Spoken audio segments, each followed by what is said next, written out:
Bismillahirrahmanirrahim. Assalamualaikum warahmatullahi wabarakatuh. Waalaikumsalam warahmatullahi wabarakatuh. Alhamdulillah.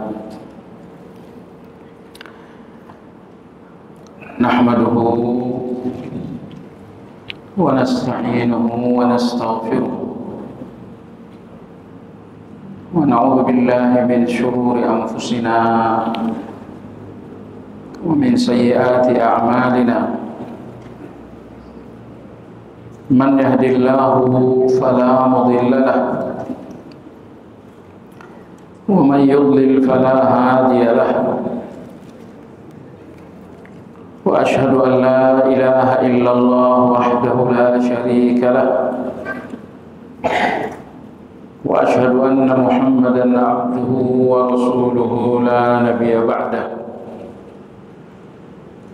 Allahumma salli wa sallim ala Muhammadin wa ala alihi wa ashabihi wa man ihtada bihadihi wastanna bi sunnatihi ila yaumiddin. Ya ayyuhalladzina amanu taqullaha haqqa tuqatih wa la tamutunna illa wa antum muslimun. Kaum muslimin wal muslimat rahimakumullah. Kajian kita hari ini insyaallah mengenai keagungan dan adab-adab dalam menuntut ilmu. Ulama-ulama zaman dahulu sangat konsentrasi sekali berbicara tentang adab. Karena adab ini sangat menentukan kualitas dan hasil belajar seseorang. Adab yang buruk dipastikan akan berdampak kualitas belajar yang sangat buruk dan dengan hasil yang sangat buruk pula. Oleh sebab itulah ulama-ulama kita banyak sekali berbicara tentang adab.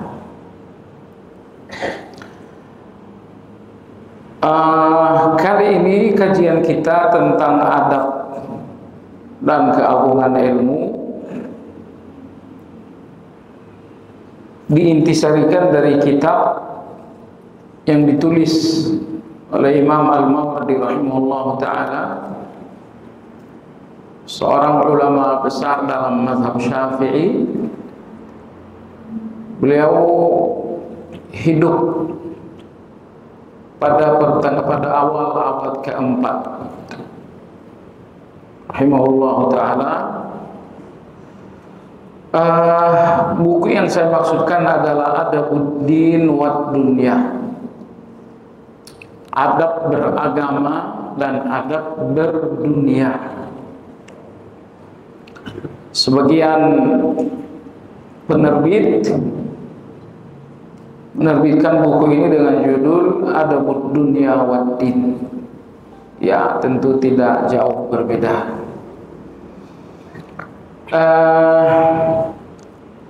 Kalau kita ikuti urutan pembicaraan beliau dalam buku ini, bagian awal beliau berbicara tentang akal sehat dan kecerdasan.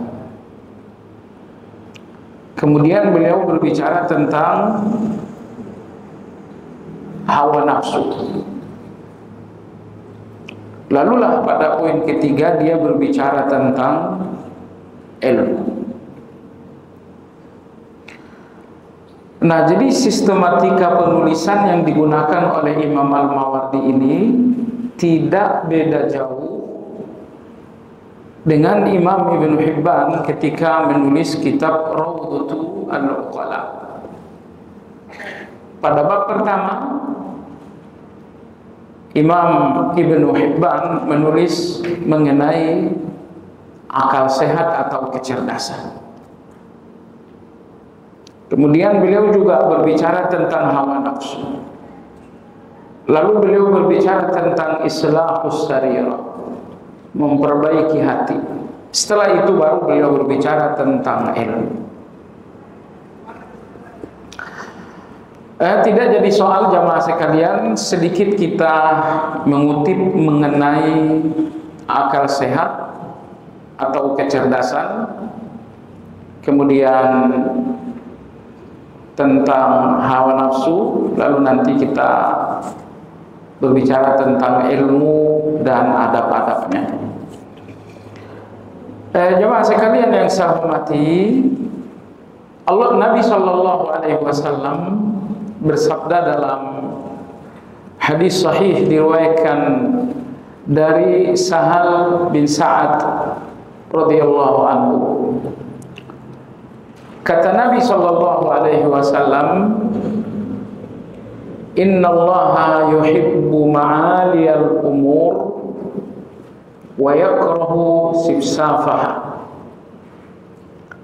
Sesungguhnya Allah sangat mencintai kemuliaan-kemuliaan,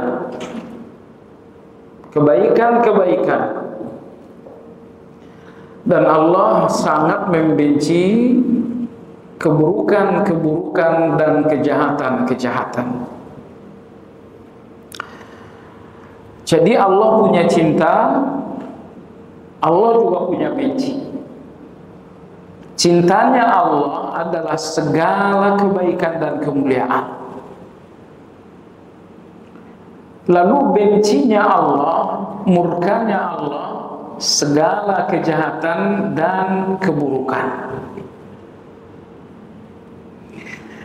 Kemudian Allah Subhanahu wa Ta'ala menciptakan akal untuk menyepakati Allah. Jadi Allah tidak menciptakan akal untuk menyelisihi Allah, melainkan untuk menyepakati Allah. Maka Imam Ibn Hibban mengatakan, akal sehat atau cerdas, kata beliau,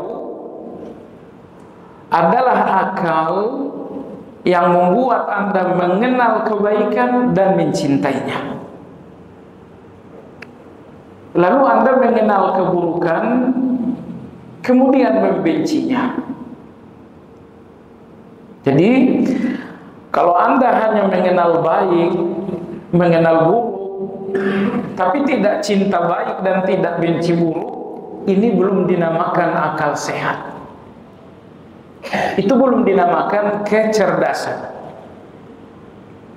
Kecerdasan itu dua: mengenali kebaikan lalu mencintainya. Nomor dua adalah mengenali keburukan lalu membencinya. Orang-orang kafir secara umum mereka tahu kebaikan tapi tidak mencintainya. Begitu juga dengan orang-orang munafik. Maka mereka tidak dinamakan orang yang berakal. Mereka tahu keburukan tapi melakukannya, maka mereka tidak dinamakan orang yang berakal. Jadi ini satu poin penting. Mengenali baik dan buruk tidak lantas seseorang menjadi cerdas dalam pandangan agama. Sampai Anda mengenali kebaikan lalu mencintainya. Selanjutnya Anda mengenali keburukan kemudian membencinya. Inilah akal sehat dan inilah kecerdasan. Nah, lawan dari akal sehat dan kecerdasan adalah hawa nafsu. Lawan dari akal sehat, lawan dari kecerdasan adalah hawa nafsu. Maka penghalang kita untuk menjalankan kebenaran ataupun penyebab kita melakukan keburukan adalah hawa nafsu yang tidak terkendali. Nah, inilah dua hal yang terus bertempur dalam diri seseorang. Ada akal sehat yang mengajarkan cinta kebaikan dan benci keburukan, tetapi di sisi lain ada hawa nafsu yang menggelincirkan sehingga tidak mencintai kebaikan dan tidak membenci keburukan. Abdullah bin Abbas radhiyallahu anhu berkata tentang firman Allah Subhanahu wa taala, "Afara'aita man ittakhadha ilahahu hawahu?" Apakah engkau memperhatikan orang yang telah menjadikan hawa nafsu sebagai sesembahan? Jadi ada orang yang menyembah hawa nafsu. Mereka adalah orang-orang yang menggunakan hawa nafsu untuk melawan kebenaran. Setelah kebenaran jelas dengan akal sehat, lalu kebenaran itu dilawan dengan hawa nafsu, ini namanya menuhankan hawa nafsu. Ibnu Abbas berkata, "Al-hawa ilahun yu'badu min dunillah." Kata beliau, terkadang hawa nafsu itu adalah sesembahan yang disembah manusia selain Allah. Yaitu ketika hawa nafsu digunakan untuk melawan kebenaran, ketika hawa nafsu ditempatkan di atas kebenaran, ini namanya penyembahan terhadap hawa nafsu. Kebenaran ini harus tunduk, hawa nafsu harus tunduk kepada kebenaran. Tidak boleh hawa nafsu mengalahkan kebenaran. Jadi kita belajar kebenaran untuk mengalahkan hawa nafsu itu. Karena jemaah sekalian yang saya hormati,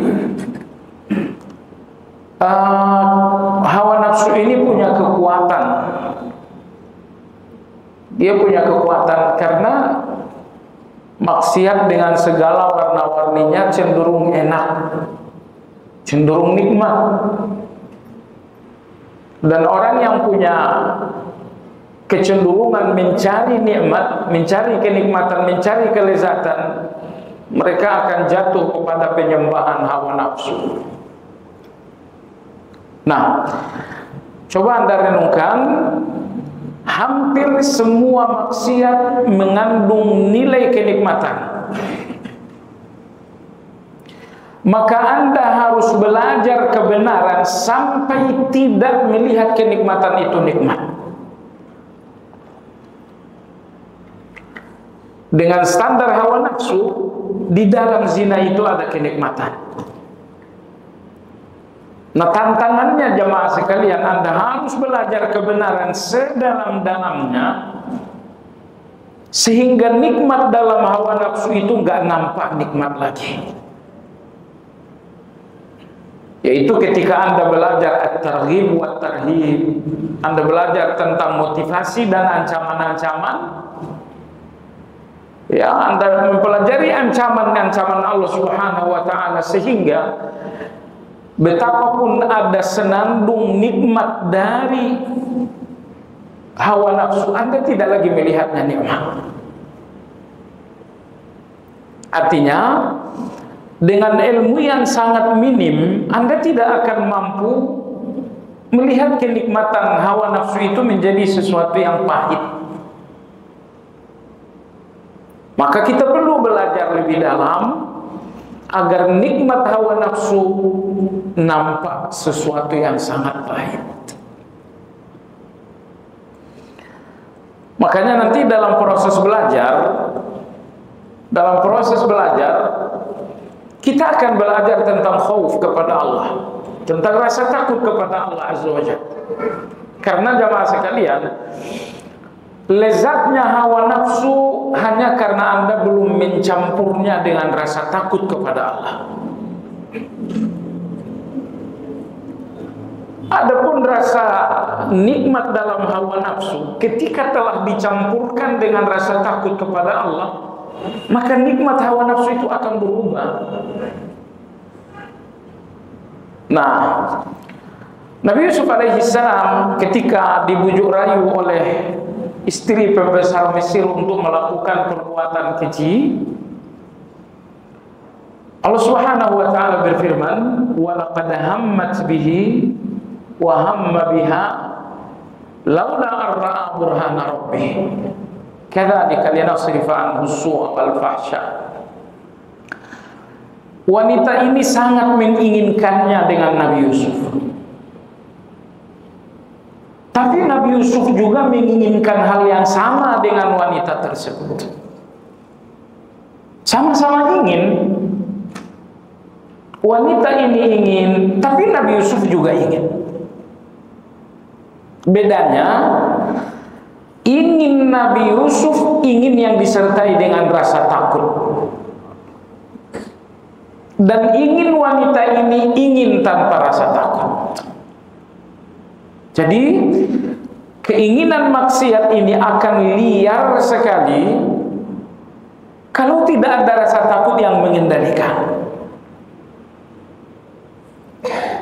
Semua kita punya keinginan melakukan dosa, tapi dengan rasa takut yang besar kepada Allah, semua keinginan itu akan lemah. Jadi kalau Anda ngerasa kenapa keinginan maksiatku besar sekali sehingga saya susah untuk mengendalikan keinginan maksiat itu, jawabannya karena rasa takut kepada Allah sangat lemah. Sekiranya rasa takut kepada Allah besar dan kuat, niscaya akan lemah segala keinginan-keinginan bermaksiat. Tak ada orang yang gak punya keinginan maksiat. Orang-orang yang berakal cerdas, orang-orang yang beriman baik, mereka membangun rasa takut yang kokoh sehingga keinginan-keinginan maksiat ini tidak hilang, tetapi menjadi lemah, menjadi terkendali. Allah Subhanahu wa ta'ala ketika berbicara tentang ilmu, Allah berfirman, innama yakhshallaha min ibadihil ulama. Yang betul-betul takut kepada Allah hanya orang-orang yang berilmu. Ayat ini standar seseorang berilmu atau tidak. Ingat, standar berilmu dalam agama kita bukan pinter, bukan gelar akademis yang mentereng, profesor, doktor, bla bla bla bla. Bukan itu standar ilmu. Standar seseorang dinamakan berilmu bahwa dia memiliki rasa takut kepada Allah. Rasa takut, iya. Rasa takut itu artinya Anda nggak berani. Nggak berani maksiat, nggak berani zalim, nggak berani mengabaikan kewajiban. Itulah rasa takut. Bahwa Anda nggak punya keberanian seperti itu. Jemaah sekalian yang saya hormati, kita kembali kepada pembicaraan Imam Mawardi tentang hawa nafsu. Beliau mengatakan, sebuah riwayat menyebutkan ta'atus syahwah da'un wa isyanuha dawa'un. Memperturut syahwat adalah penyakit, dan melawan syahwat adalah obat. Tadi kita menyebutkan hawa nafsu dan sekarang kita menyebutkan syahwat. Apa bedanya? Syahwat ini pasti hawa nafsu, tapi tidak setiap hawa nafsu dinamakan syahwat. Semua hawa nafsu yang hubungannya dengan kenikmatan dinamakan dengan syahwat. Hawa nafsu untuk melampiaskan dendam, itu hawa nafsu berhubungan dengan satu nikmat. Nikmat sekali kan, kalau Anda yang sedang sakit hati lalu berhasil mukul seseorang yang nyakitin, itu terasa nikmat, puas. Jadi hawa nafsu Anda melakukan sesuatu yang memberikan rasa nikmat, itu dinamakan dengan syahwat. Mohon maaf, zina, hawa nafsu berzina adalah hawa nafsu tentang sesuatu yang memberikan kenikmatan. Itu dinamakan dengan syahwat. Nah, adapun hawa nafsu melakukan yang salah tapi tidak mengandung kenikmatan, itu dinamakan hawa nafsu. Aliran sesat, ada Qadariyah, ada Jabariyah, ada Syiah, ada Rafidhah, ada Khawarij. aliran-aliran sesat ini penyimpangan tapi tidak mengandung kelezatan, tidak mengandung kenikmatan, maka dinamakan dengan hawa nafsu. Jadi setiap syahwat adalah hawa nafsu, tapi tidak setiap hawa nafsu dinamakan syahwat. Hawa nafsu setiap penyimpangan dari kebenaran dalam kesadaran penuh itu dinamakan hawa nafsu. Dan kalau itu berhubungan dengan kelezatan dinamakan dengan syahwat. Jemaah sekalian, maka orang yang punya kecenderungan terhadap kenikmatan, mencari kenikmatan, orang seperti ini gampang jatuh kepada syahwat. Jadi tadi disebutkan ta'atus syahwati da'un wa isyanuha dawa. Memperturut syahwat penyakit.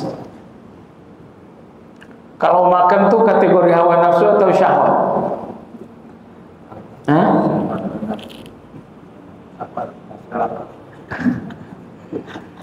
Sebetulnya dia bukan hawa nafsu, bukan syahwat dalam batas tertentu. Dalam sunnah, tingkat makan itu ada 5. Yang pertama, bihasab ibni Adam luqaimatun yuqimna sulbahu. Anda makan hanya beberapa suap saja.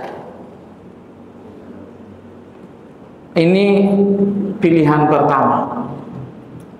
Pilihan kedua, fa in kana la mahalata fa thuluthun li ta'amihi. Kalau Anda enggak cukup dengan beberapa suap, silahkan isi perut sepertiga makanan. Sepertiga air, sepertiga udara. Oh, sepertiga pun tak cukup. Silahkan makan lebih sepertiga, tapi berhentilah sebelum kenyang. Ini nomor 3. Nomor 4, oh saya sih harus kenyang. Silahkan makan, silahkan kenyang, tapi sesekali saja. Kalau 3 kali sehari kenyang terus itu tidak bagus. Sesekali kenyang boleh. Sesekali kenyang sesuai dengan sunnah. Abu Hurairah radhiyallahu anhu dikasih susu. Kata Nabi SAW, minumlah wahai Abu. Beliau minum. Kata Nabi, minum lagi. Dia minum lagi. Kata Nabi, minum lagi. Abu Hurairah mengatakan, ya Rasulullah, la ajidul lidzalika masahan. Ya Rasulullah, udah enggak muat lagi, udah penuh. Ulama kita mengatakan Nabi minta Abu Hurairah minum susu sampai akhirnya Abu Hurairah mengatakan enggak ada tempatnya lagi. Kata ulama kita ini menunjukkan makan sampai kenyang sesekali bagian dari sunnah juga. Nomor 5 yang enggak boleh, yaitu makan kenyang berlebihan. Nah, jadi makan Anda itu hawa nafsu atau syahwat? Kalau Anda mengendalikan nafsu makan Anda masih 4 level ini, makan tapi sepertiga, itu bukan hawa nafsu, bukan syahwat juga. Itu masih terpuji. Itu manusiawi namanya. Ataupun nomor 2, ataupun nomor 3, ataupun nomor 4, itu semuanya manusiawi Anda. Tapi kalau sudah masuk nomor 5, makan kenyang, susah bergerak, perut begah, berdiri salah, duduk salah, berbaring juga salah. Nah ini kalau sudah sampai seperti ini sudah hawa nafsu. Ini tidak makan pakai akal sehat lagi sini. Ini tidak makan pakai keimanan. Iman dan akal sehatnya kalah dengan nafsu makan. Ini nomor 5. Tapi kalau nomor 1, 2, 3, 4 akal sehat dan iman Anda masih terpakai, sehingga ini tidak dinamakan hawa nafsu. Baik. Umar bin Khattab radhiyallahu anhu beliau mengatakan iqda'u hadhihi an-nufus an syahawatiha. Beliau mengatakan kendalikan nafsu kalian dari syahwat. Fa innaha talla'atun tanzi'u ila syarri ghayr. Karena hawa nafsu ini kata beliau akan menyeret kepada kejahatan dan keburukan. Inna hadzal haqqa thaqilun murri. hidup. Sesungguhnya kebenaran ini sangat berat. Wa innal batila khafifun wabi. Dan sesungguhnya kebatilan itu sangat ringan dan menular. Makanya kebenaran itu ujian karena perlu berjuang. Maksiat itu ujian karena di dalamnya ada kenikmatan. Kalau di dalam maksiat tidak ada kenikmatan, dia bukan ujian.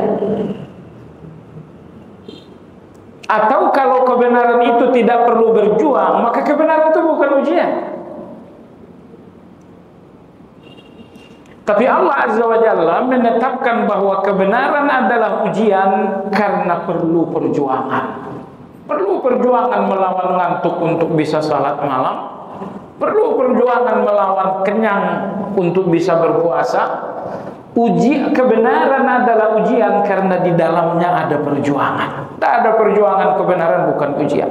Maksiat adalah ujian karena di dalamnya ada kenikmatan. Kalau tidak ada kenikmatan dalam maksiat, maksiat itu bukan ujian. Baik jemaah sekalian yang saya hormati,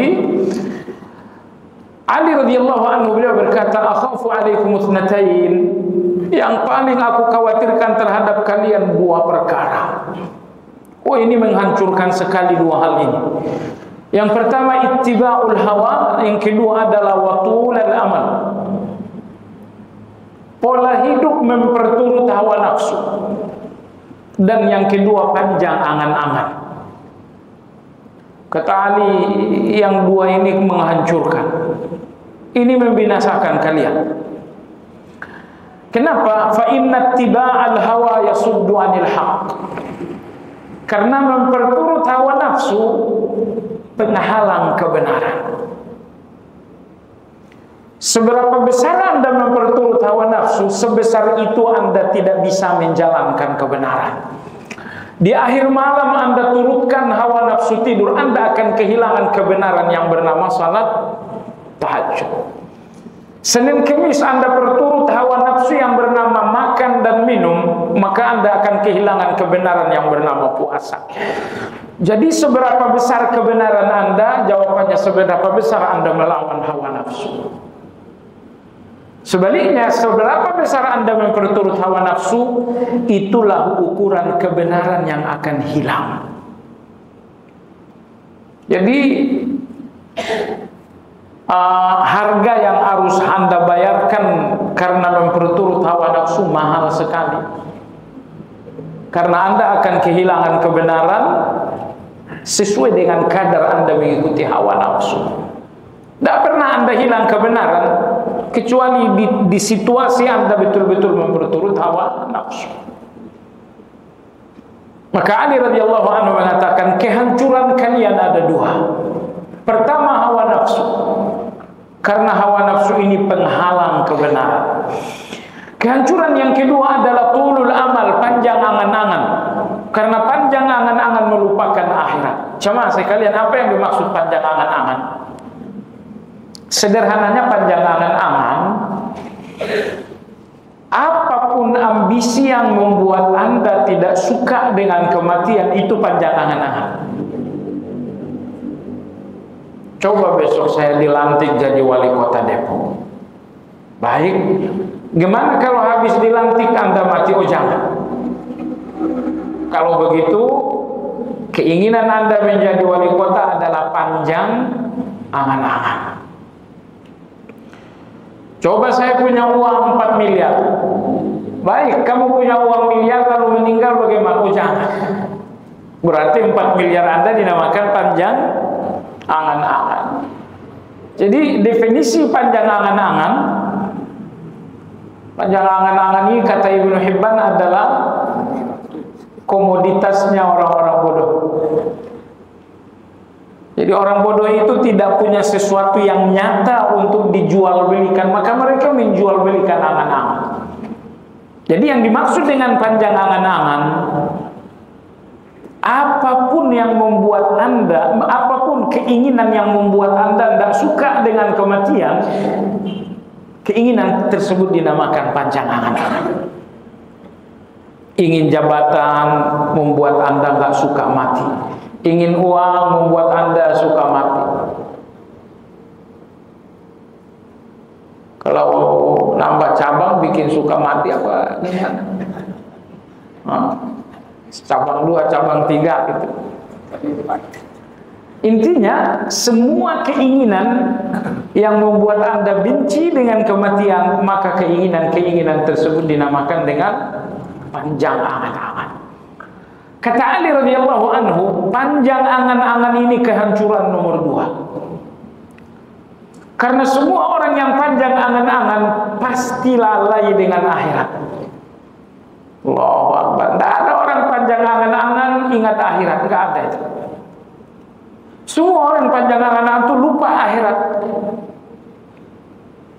Nah, modal Anda untuk menjalankan dan mengaktifkan banyak kebaikan adalah ingat akhirat. Kenapa sholat? Ingat akhirat. Kenapa tilawah? Ingat akhirat. Karena jamaah sekalian, semua kebaikan ini nggak akan dibayar oleh Allah tuntas lunas di dunia. Salat Anda nggak akan dilunasi oleh Allah di dunia. Anda tilawah nggak akan dibayar lunas oleh Allah di dunia. Anda tahu kenapa? Di dunia ini tidak ada satupun nikmat yang 100% nikmat. Baik, anak Anda nikmat, betul, tapi dia juga ujian. Ketika anak lahir Anda senang, itu nikmat, tapi begitu anak Anda bandel, itu ujian. Ketika dia berhari-hari tidak pulang rumah, itu ujian. Ketika pulang sekolah bawa nilai merah marun, itu ujian. Bukan merah lagi, merah marun. Jadi anak ini nikmat, tapi dia juga ujian. Pasangan kita, istri dan suami kita, apakah nikmat? Ya, nikmat, tapi juga ujian. Uang itu nikmat, tapi juga ujian. Berapa uang kamu? 1 miliar. Oh, nikmat sekali. Nyarinya 5 tahun untuk ujian. Nyarinya 5 tahun, hilangnya 2 bulan. Iya kan? Uang tuh begitu, nyarinya susah, hilangnya gampang. 2 kali belok di mall seperti ini habis tuh uang. Nggak nyampe 3 kali belok. Makanya Allah tidak pernah membalas kebaikan-kebaikan kita dengan dunia. Karena tidak ada satupun nikmat dunia yang betul-betul nikmat. Semua nikmat dunia sekaligus ujian. Tapi besok kalau udah sampai di akhirat, Anda udah sampai di surga, semua nikmat ya nikmat, nggak ada ujiannya lagi. Anak Anda besok sampai di akhirat, sampai di surga, anak Anda ini nikmat 100%, nggak ada lagi ujiannya.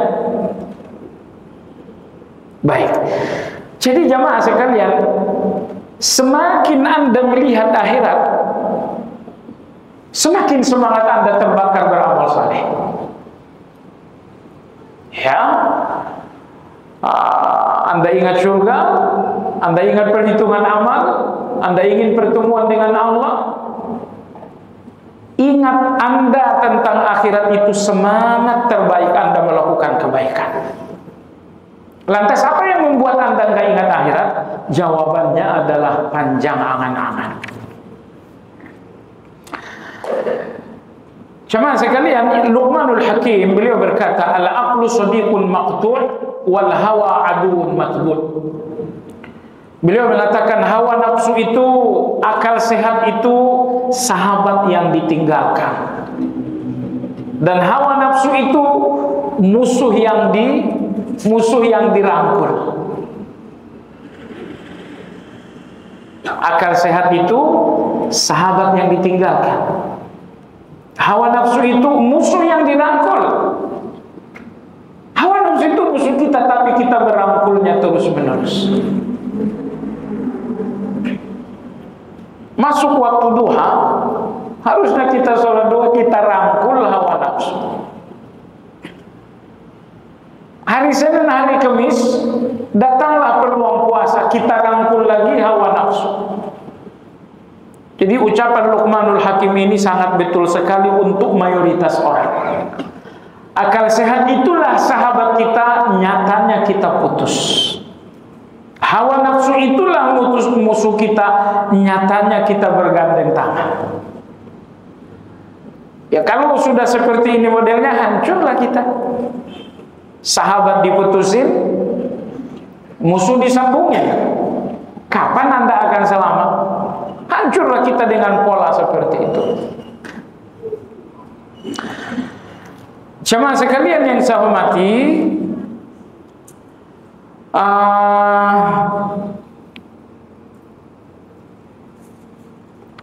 Imam Al-Mawardi rahimahullah beliau mengatakan, falamma kana al-hawa ghaliban wa ila sabilil mahaliki mawridan ju'ila al-aqlu alaihi raqiban mujahidan.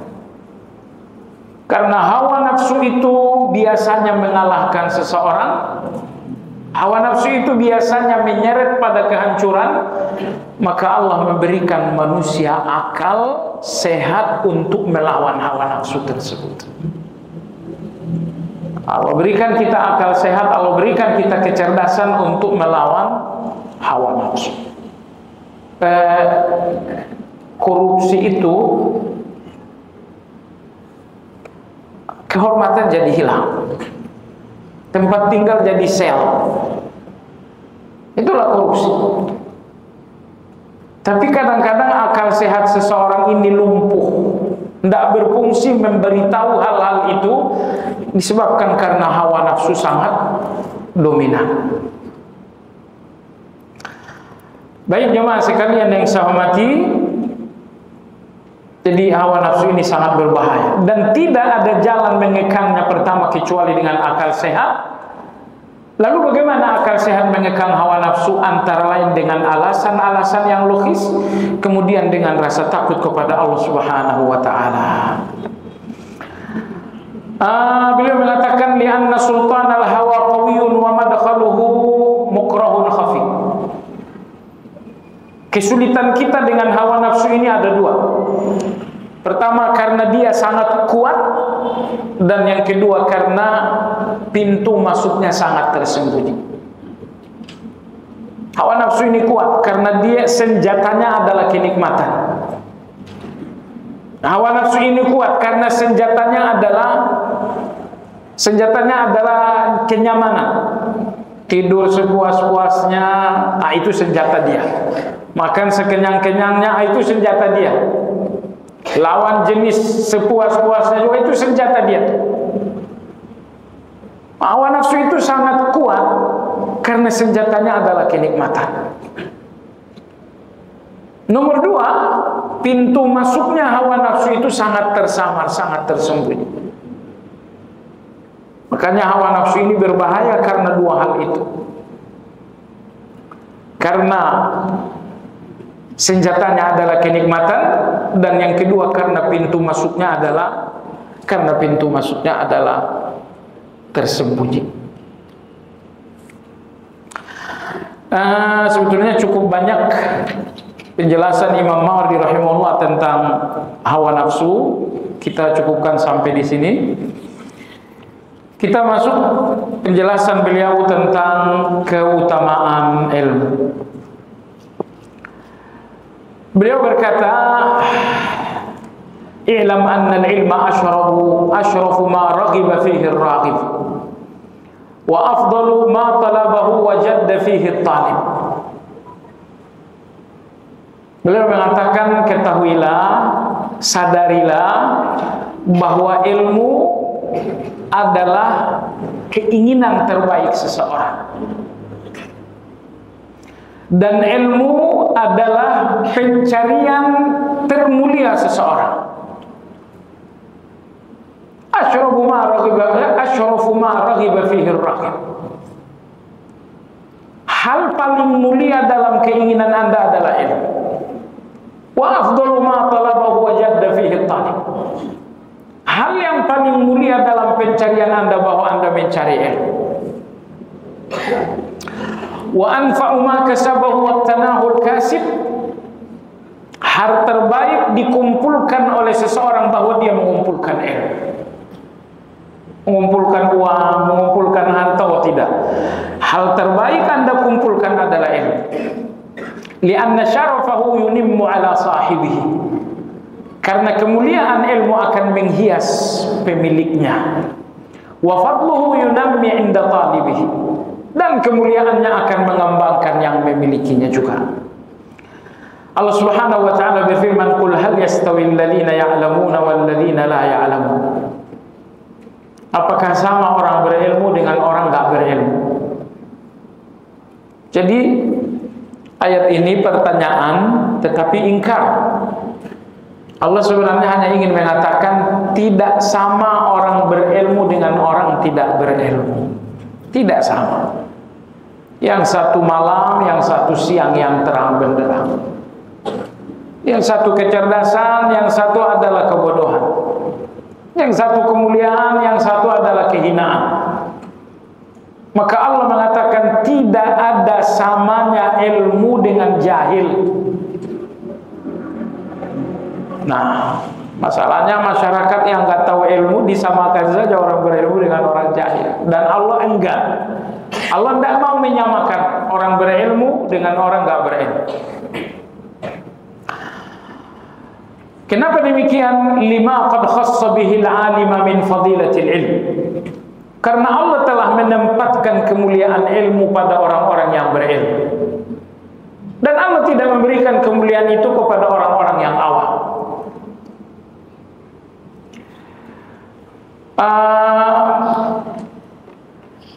Nabi kita sallallahu alaihi wasallam bersabda dalam hadis, "Man yuridillahu bihi khairan yufaqihu fid din." Siapapun yang diinginkan oleh Allah menjadi baik, Allah inginkan kepadanya kebaikan dunia dan akhirat, maka Allah membuatnya faham agama.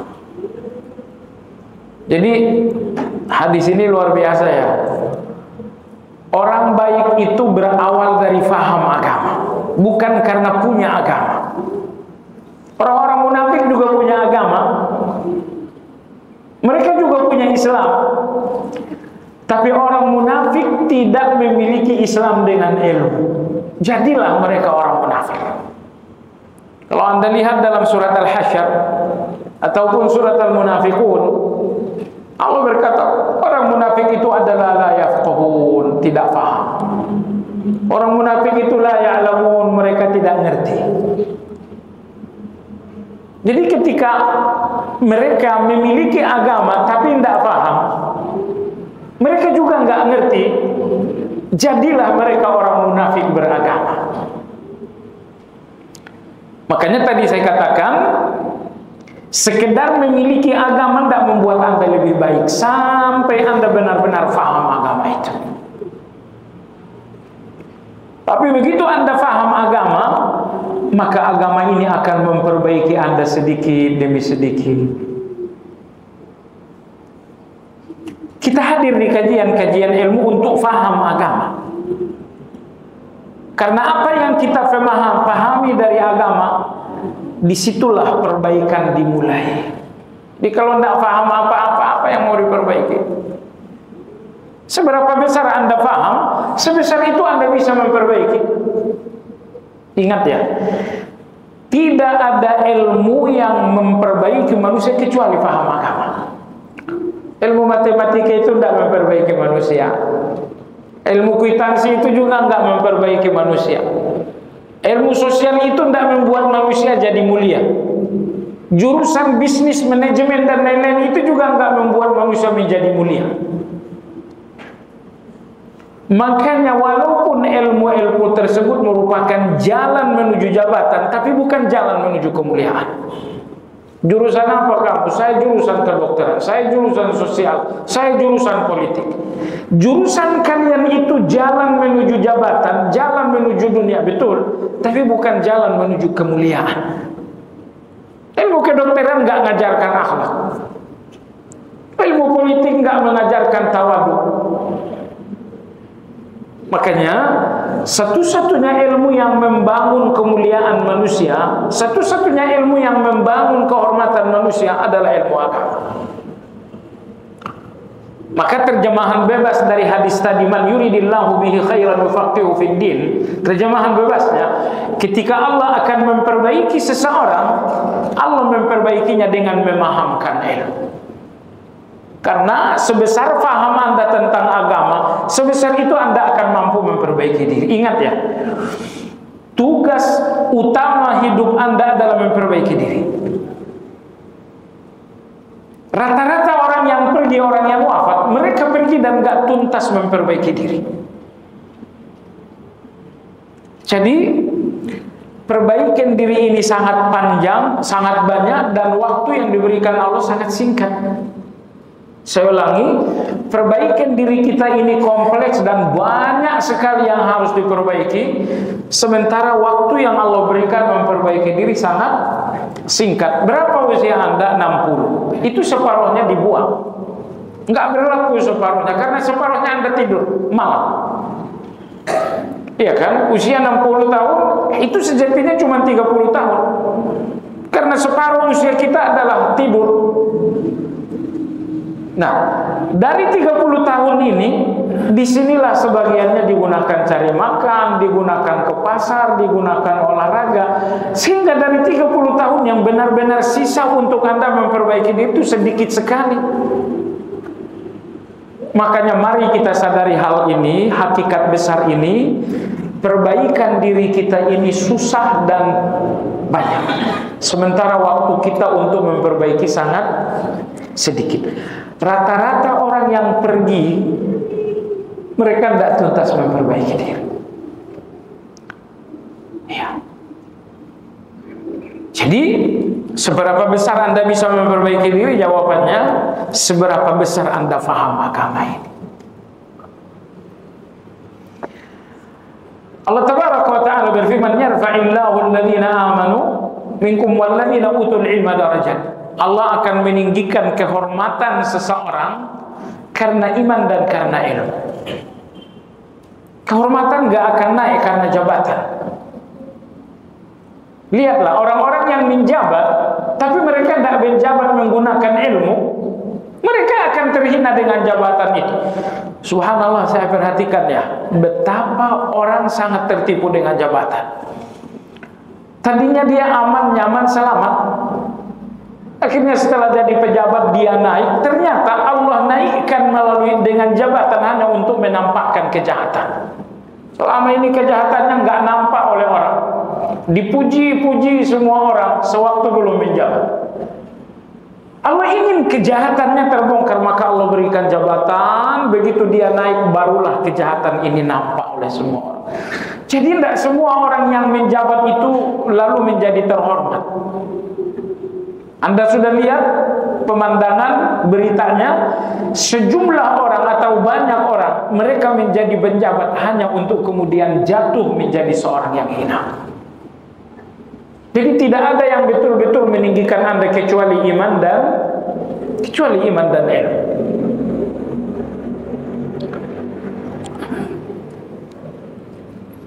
Kalau Anda tidak bisa mengantarkan anak Anda dihargai dengan jabatan, dihargai dengan uang, berikan anak Anda ilmu, mereka akan dihargai. Saya ingin anakku punya kehormatan. Cara Anda apa? Saya nggak punya uang untuk ia terhormat. Saya nggak punya jabatan untuk ia terhormat. Kalau begitu berikan dia ilmu, karena ilmu itu meninggikan seseorang. Karena ilmu meninggikan seseorang. Imam Syafi'i rahimahullah miskin, yatim, tapi ilmu subhanallah meninggikan nama beliau. Atha ibn Abi Rabah, mantan budak, miskin, tubuhnya pun penuh dengan penyakit kulit yang tidak elok, tapi karena dia berilmu, meninggikan dia. Baik jemaah sekalian yang saya hormati, Mus'ab bin Zubair beliau berkata tentang ilmu, ta'allamil ilma fa in yakun laka mal kana laka jamalan wa in lam yakun laka mal kana laka malan. Mus'ab bin Zubair rahimahullah mengatakan, belajarlah karena kalau kamu punya harta, maka ilmu ini akan menjadi keindahan. Tapi kalau kamu nggak punya harta, ilmu ini akan menjadi harta.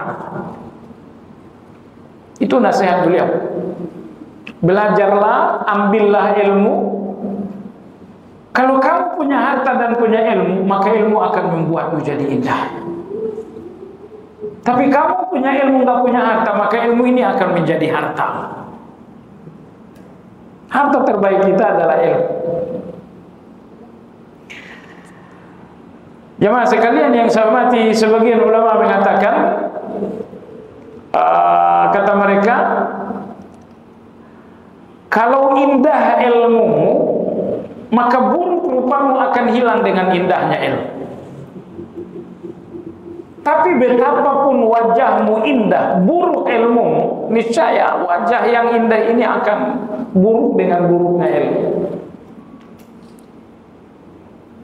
Ya, jadi wajah pas-pasan saja sebetulnya, nggak cakep, jauh untuk dikatakan ganteng. Tapi kalau ilmunya luar biasa, wajah buruk ini akan hilang dengan ilmu yang indah. Sebaliknya, ada seseorang wajahnya benar-benar wajah artis, gantengnya luar biasa, tapi ilmunya rendah, mohon maaf, bodoh. Kata ulama kita, seindah-indahnya wajah akan jadi buruk karena kebodohan. Seburuk-buruknya wajah akan menjadi indah karena kecerdasan. Jadi kalau kita udah buruk rupa dan ingin indah, nggak usah pergi ke Thailand operasi plastik, jadi orang pinter aja. Itu nasihat tadi bagus betul. Buruk rupa akan indah dengan kecerdasan. Buruk rupa akan menjadi indah dengan kecerdasan. Tapi indah rupa akan buruk dengan kebodohan. Banyak orang-orang yang indah rupa, tapi karena kebodohan mereka menjadi jelek, nggak laku. Si fulan ganteng betul, kenapa nggak laku? Nggak laku jemaah sekalian, nggak laku. Kenapa nggak laku? Perilakunya jelek. Aduh. Abdul Malik bin Marwan rahimahullah, beliau berkata kepada anak-anaknya, ya bani yata'allamul ilma, fa in kuntum sadah fuqtum, wa in kuntum wasatan suttum, wa in kuntum suqatan istum.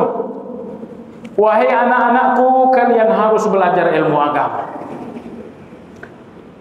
Kalau kalian orang-orang pemimpin, pejabat-pejabat, maka ilmu agama akan membuat kalian lebih tinggi. Kalian pejabat, kalian seorang tokoh, kalian menuntut ilmu, maka ilmu akan membuat ketokohan kalian semakin naik. Wa in kuntum wasatan suttum, kalau kalian termasuk orang biasa-biasa aja, maka ilmu akan membuat kalian menjadi tokoh. Kalau kalian tokoh, ilmu akan membuat kalian menjadi unggul. Kalau kalian bukan tokoh, maka ilmu akan membuat kalian jadi tokoh. Wa in kuntum suqatan istum, kalau kalian orang-orang awam saja tapi punya ilmu, kalian akan hidup dengan baik. Coba sekalian yang saya hormati, Imam Marwazi rahimahullah berkata, "Walaysa yajhalu fadlal ilmi illa ahlul jahli, lianna fadlal ilmi innama yu'rafu bil ilmi, wa hadha ablaghu fi fadlihi, lianna fadlahu la yu'lamu illa bihi." Ini bagus sekali. Kata beliau, tidak ada yang tidak mengenali nilai ilmu kecuali orang jahil. Orang bodoh, orang awam, mereka nggak ngerti nilainya ilmu. Karena nilai ilmu hanya diketahui dengan ilmu juga. Nah, ketika orang-orang jahil itu tidak punya ilmu, maka mereka nggak tahu nilainya ilmu. Wa hadza ablaghu fi fadlihi, dan ini lebih menonjolkan mulianya ilmu, karena nilai ilmu tidak diketahui kecuali dengan ilmu. Falamma adibal juhalul ilma alladhi bihi yatawassaluna ila fadlil ilmi jahilu fadlahu wastardhalu ahlahu. Nah, ketika orang-orang jahil ini tidak punya ilmu, maka mereka pun nggak ngerti betapa berharganya ilmu. Orang-orang jahil, mereka ngelihat pesantren-pesantren, mereka bilang, buat apa pesantren? Orang-orang jahil tuh nggak mengetahui berharganya ilmu. Karena untuk melihat harganya ilmu dibutuhkan ilmu. Jemaah sekalian yang saya hormati, dalam sebuah syair disebutkan, wa fil jahli qabla al-maut mautun li ahlihi fa ajsamuhum qabla al-quburi qubur wa inna imra'an lam yahya bil ilmi mayyitun falaysa lahu hatta an-nushuri nushur. Syair ini berarti, ketahuilah kata beliau, bahwa kebodohan itu adalah kematian. Maka fisik adalah kuburan.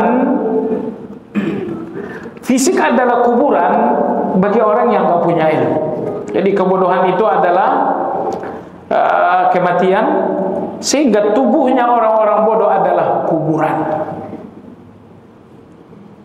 Jadi setajam itu beliau mengatakan, kebodohan itu adalah kematian, dan tubuhnya orang-orang yang bodoh adalah kuburan. Wa inna imra'an lam yahya bil ilmi mayyitun. Seseorang yang tidak hidup dengan ilmu berarti dia adalah mati. Kalau Anda tidak dihidupkan dengan ilmu, sejatinya Anda dinamakan orang mati. Falaisa lahu hatta nusyuri nusyuru. Maka hari berbangkit pun enggak akan membuat Anda berbangkit. Ini satu nasihat yang sangat tajam sekali tentang kemuliaan ilmu. Sebagian ulama mengatakan al-mutafammiqu fil ilmi kas-sabih fil bahr. Laisa yara ardan wa la ya'rifu tulan wa la ardan. Beliau mengatakan belajar ilmu agama ini seperti menyelam laut. Anda menyelam laut, Anda enggak melihat dasarnya dan Anda enggak melihat panjang lebarnya. Kalau dalam masjid ini masih nampak panjang lebarnya, masih nampak lantai dan atap. Tapi ilmu itu lautan. Begitu Anda sudah menyelami ilmu, Anda enggak akan melihat dasarnya dan Anda enggak akan melihat panjang lebarnya. Maka sebagian ulama mengatakan di antara bodohnya penuntut ilmu ketika mereka berpikir bahwa ilmu ini ada batasnya. Nah, kita belajar batasnya sampai sekian. Kalau sampai orang yang menuntut ilmu berpikir bahwa belajar ada batasnya, maka dia telah mempelajari ilmu dengan kebodohan. Waliyahillah.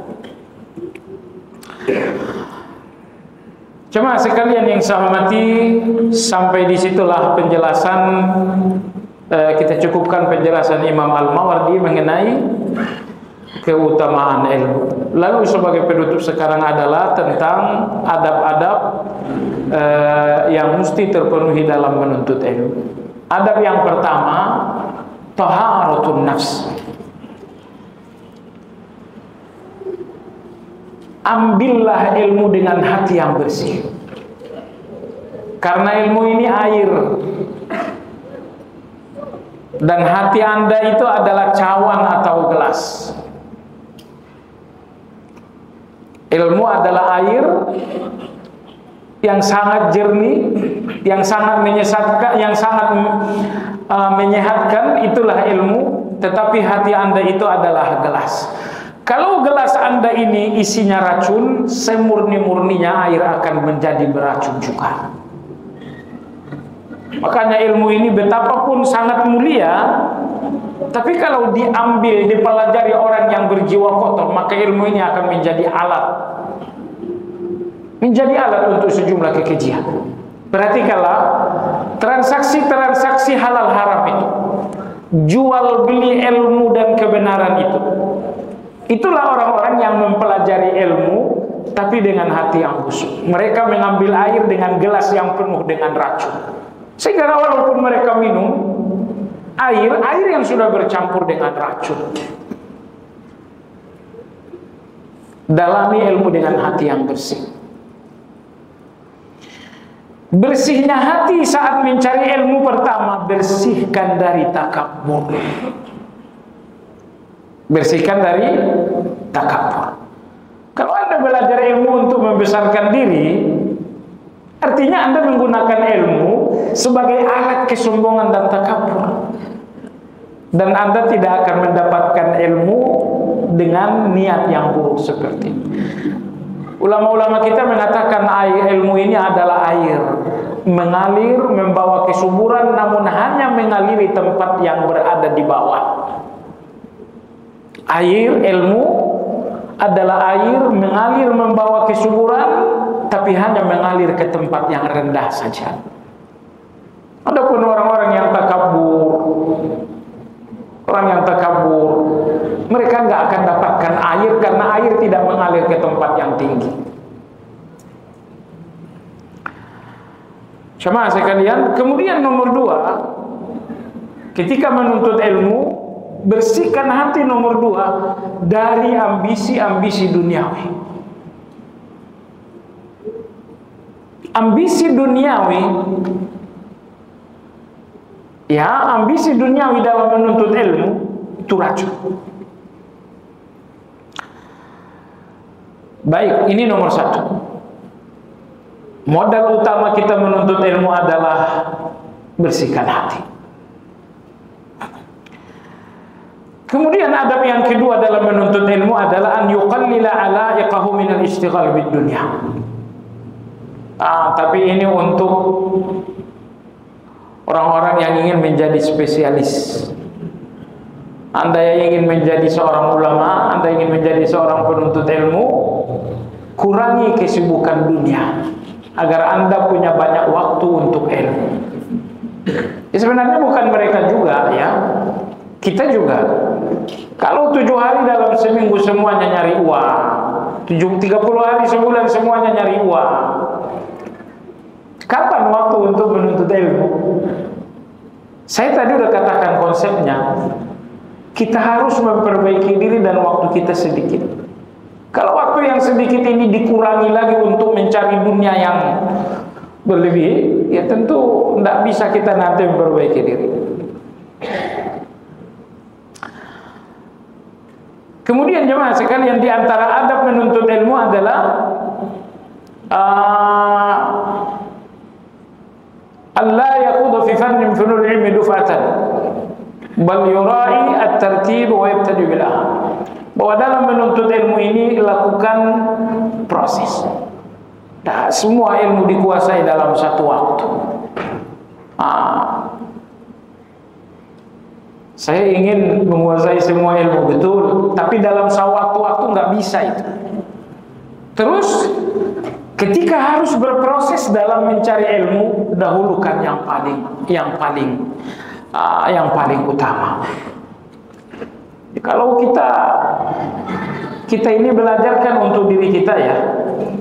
Karena yang belajar ini kan ada 2. Penuntut-penuntut ilmu di pesantren, penuntut-penuntut ilmu di universitas, mereka belajar untuk diri mereka dan untuk orang lain. Tapi kalau orang awam seperti kita, sejatinya kita belajar ya untuk diri kita. Paling-paling kalau aku juga belajar untuk istri, untuk anak-anak. Ala kulli hal, di antara kecerdasan menuntut ilmu bahwa Anda mulai menuntut ilmu dari ilmu yang paling bermanfaat. Dari ilmu yang paling bermanfaat. Ilmu yang paling bermanfaat. Jadi kata Imam Izz bin Abdul Salam, ilmu itu ada 2 macam. Ada ilmu yang dicari secukupnya, dan ada ilmu yang dicari sebanyak-banyaknya. Ilmu yang mesti dicari sebanyak-banyaknya tanpa batas cuma 2 ilmu. Pertama, ilmu tentang Allah. Yang kedua adalah ilmu tentang hati. Karena hati kita ini walaupun bentuknya kecil, tapi dia lebih luas daripada dunia. Lebih luas daripada dunia. Sehingga kata Imam Izz bin Salam, ilmu-ilmu tentang hati adalah ilmu yang gak mengenal batas. Allah subhanahu wa ta'ala maha luas, maha tinggi, maha besar. Maka ilmu tentang Allah pun ilmu yang tidak mengenal batas. Adapun ilmu-ilmu lain, ilmu fikih misalnya, ilmu muamalat misalnya, pelajari secukupnya. Kalau dikira udah cukup ya sudah, tidak usah berlebihan juga. Tapi dua ilmu ini harus menjadi prioritas. Ilmu tentang Allah, ilmu tentang diri. Dalam Sayyidul Istighfar ada satu ungkapan berbunyi, Abu laka bi ni'matika alayya wa abu'u bi dzambi. Ya Allah, aku mengakuimu dengan segala nikmatmu, dan aku mengakui diriku dengan segala kejahatanku. Itu kalau sudah mengenal Allah dan mengenal diri. Jadi nasihat Imam Izz bin Abdul Salam tadi sangat bagus sekali. Pelajari semua ilmu secukupnya, tapi khusus dua ilmu pelajari tanpa batas. Ilmu tentang Allah pelajari tanpa batas. Nomor dua, ilmu tentang hati pelajari pula tanpa batas. Karena dua ilmu ini memang tidak ada batasnya sama sekali. Kemudian di antara adab menuntut ilmu, an la yukhalifa fi'luhu qawlahu.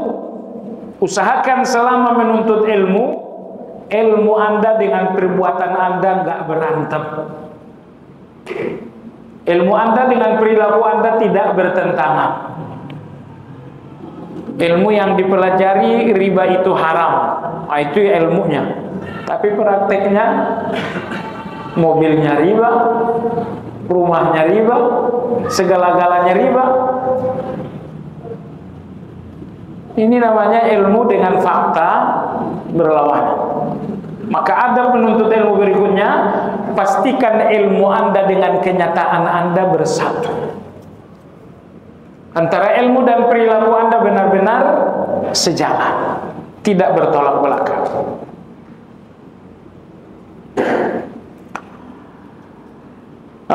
Jemaah sekalian yang saya hormati, di antara adab menuntut ilmu berikutnya, antakuna inayatuhu bi tahsilil ilmi an-nafi'i fil akhir wal muraghab fit ta'at mujtabiyan lil ulum allati yaqillu naf'uha. Beliau mengatakan hendaknya fokus mencari ilmu yang benar-benar memberi manfaat dan memberikan motivasi untuk akhirat. Ilmu ini sangat banyak sekali. Tapi fokuslah dengan ilmu yang membuat Anda semakin melihat akhirat, semakin termotivasi dengan akhirat itu. Jemaah sekalian yang saya hormati, di antara adab menuntut ilmu an yadhhara atharul khasyati ala hayatihi wa sirati wa harakatihi. Di antara adab menuntut ilmu bahwa takut Anda kepada Allah betul-betul nampak dalam segala gerak-gerik. Diamnya Anda karena takut, geraknya Anda karena takut, bicaranya Anda karena takut, ketika Anda nggak bicara pun karena takut. Karena hasil dari ilmu bukan pintar, tetapi takut kepada Allah Azza wa Jalla. Karena hasilnya ilmu adalah takut, maka hendaknya takut itu nampak dari cara berbicara, cara berperilaku, cara berbisnis, cara bergaul, dan selanjutnya.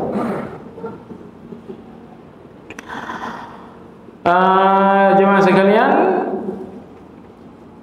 di antara adab menuntut ilmu berikutnya adalah an yakuna syadidat tawaqqi min muhdatsatil umur wal yakun harisan ala tafsih an ahwal ashab siratihim wa amalihim.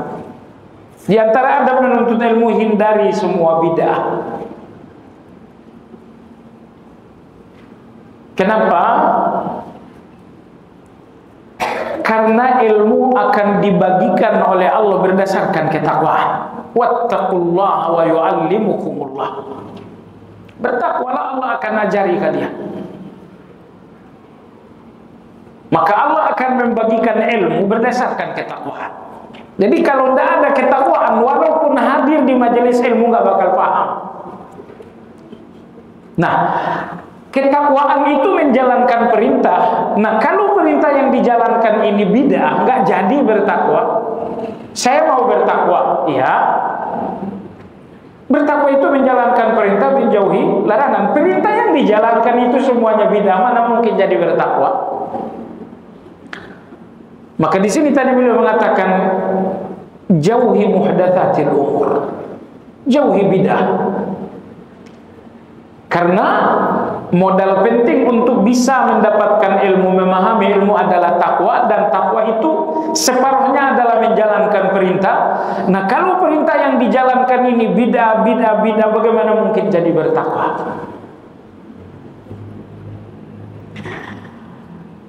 Lalu kemudian nasihat terakhir, adab terakhir bagi penuntut ilmu adalah mendalami kisah sahabat dan ulama-ulama dahulu. Ya, pelajarilah sejarah para sahabat, belajar kepada Nabi, bagaimana tabi'in, bagaimana iman yang empat. Ya, karena kalau kita tahu sejarah mereka, maka semangat kita akan terbakar dengan sejarah mereka. Sejarah orang-orang soleh itu menghidupkan hati. Baik, cuma sekalian itulah beberapa adab-adab dalam menuntut ilmu. Mudah-mudahan kajian ini bermanfaat.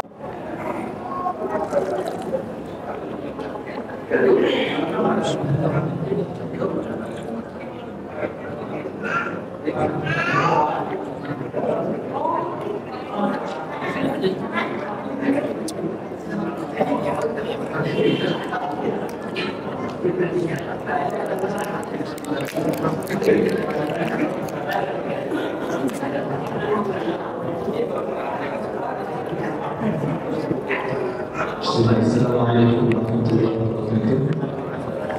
Kita mulai kembali dengan pesannya. Iya. Untuk pertanyaan kami batasi 3 orang saja. Ya, sebelumnya di sesi tanya jawab ini ada 2 pertanyaan dari jemaah. Setelah itu nanti Ustaz yang akan bertanya kepada jemaah. Ya, yang bisa jawab adalah hadiahnya. Kami persilakan kepada jemaah maju ke depan.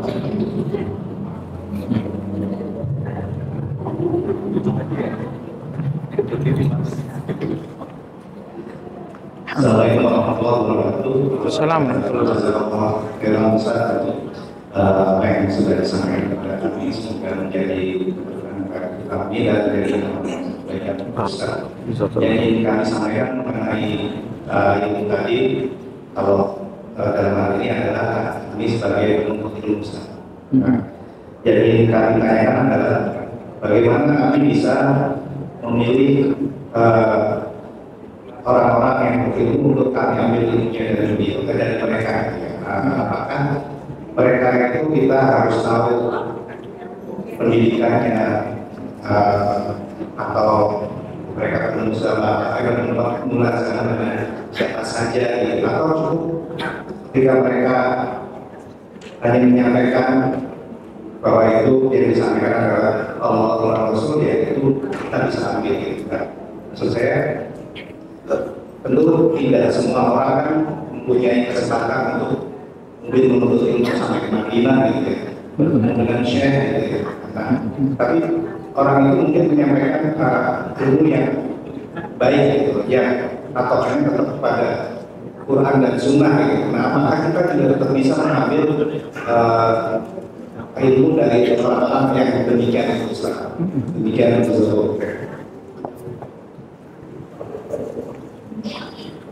Langsung.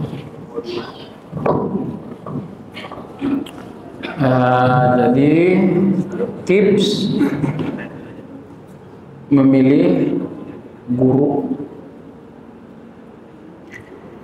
yang Anda inginkan dari seorang guru adalah ilmu.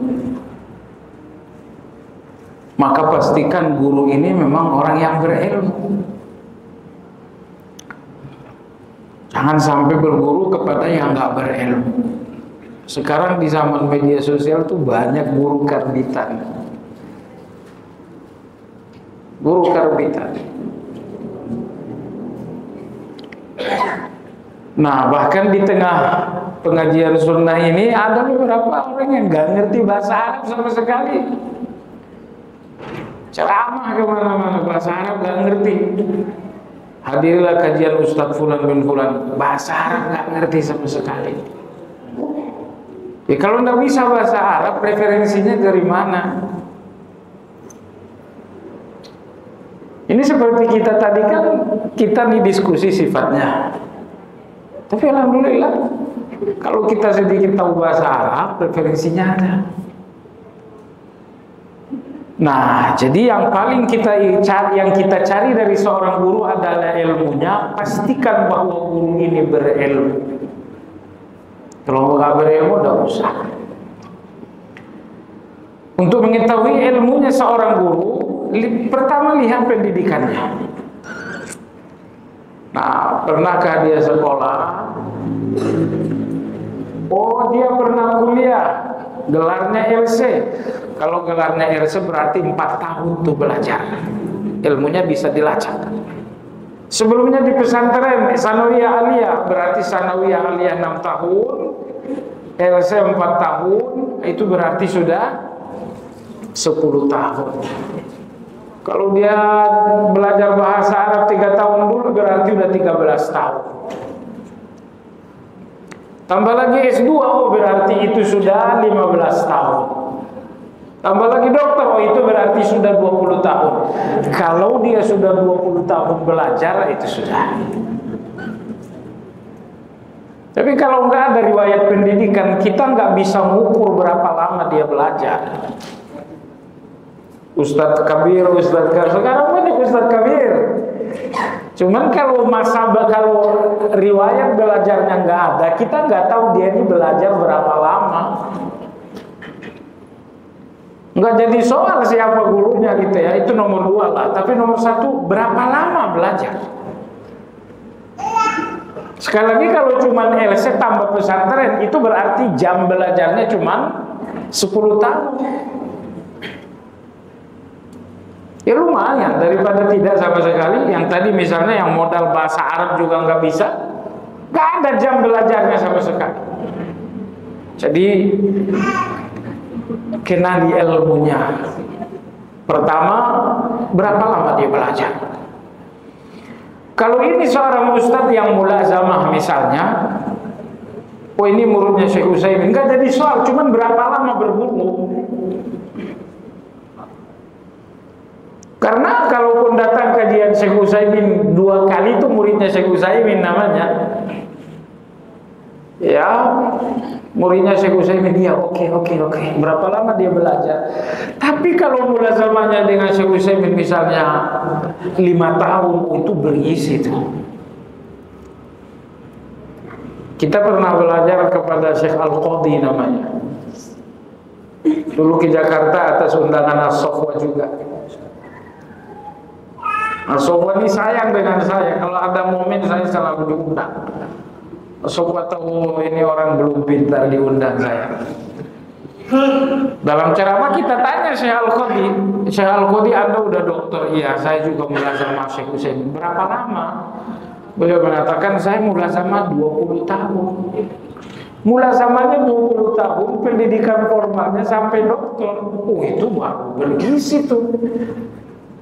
Itu isinya luar biasa. Jadi pendidikan formalnya perlu. Kalau tidak mulazamah, kalau dia mulazamah harus tahu berapa lama mulazamah. Mulazamah dengan Syekh Shalih Fauzan, oke, berapa lama? Kalau mulazamah cuma 2 hari itu udah berilmu. Tapi kalau mulazamahnya misalnya 4 tahun, itu baru berilmu. Itu ya. Kenali ilmunya nomor 1. Nah, kemudian nomor 2 yang gak kalah pentingnya adalah kenali pula tokoh-tokoh dan kitab yang diajarkan.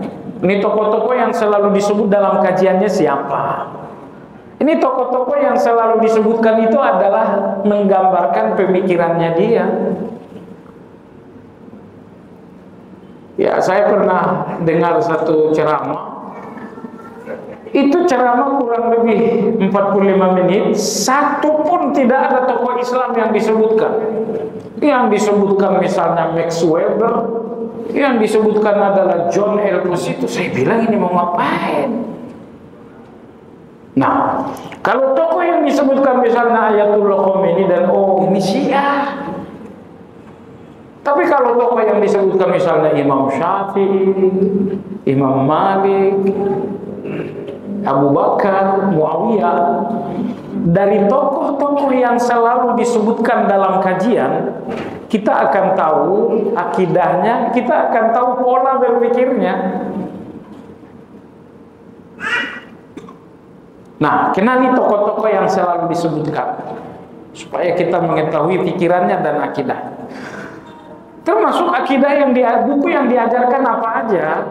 Yang diajarkan buku A, buku B. Nah, buku yang diajarkan itu pun potret ilmunya dia. Nah, kemudian yang gak kalah penting adalah poin berikut, nomor 3. Kenali ketakwaannya.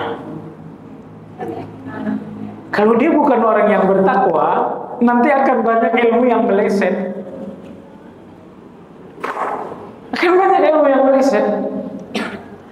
Amanahnya seorang yang berilmu menyampaikan ilmu karena takwa.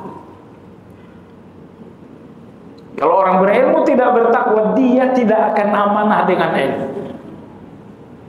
Ilmu-ilmu yang kira-kira aman disebutkan, tapi ilmu-ilmu yang kira-kira nggak aman disembunyikan. Maka perlu untuk mengetahui ketakwaan. Perlukah rekomendasi? Rekomendasi ada 2 ya, internal dan eksternal.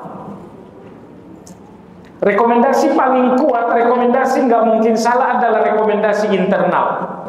Belajarnya di mana, berapa lama, tokoh-tokoh yang disebutkan, buku yang diajarkan, ketakwaannya, ini semuanya adalah rekomendasi internal. Ini nggak mungkin keliru.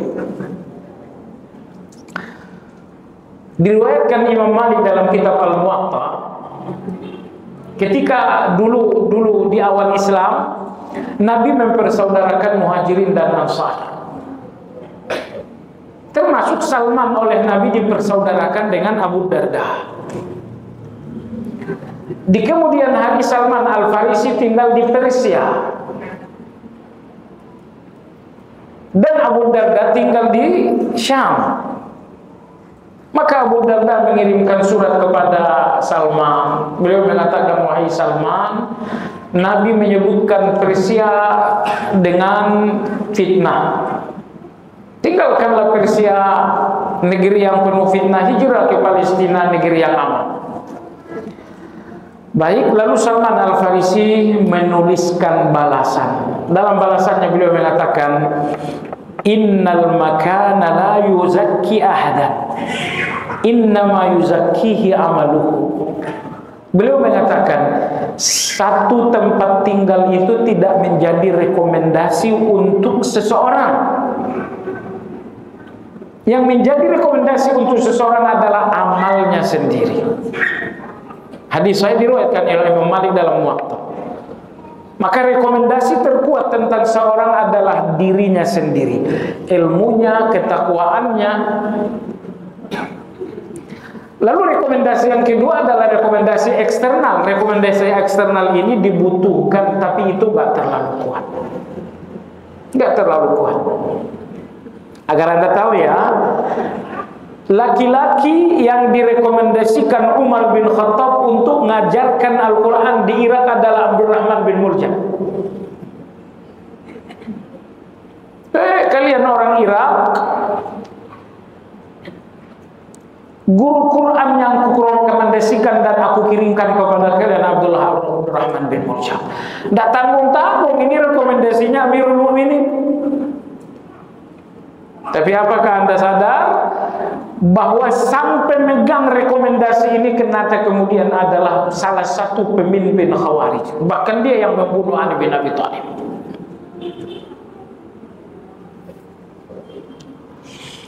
Di pengajian kita ada satu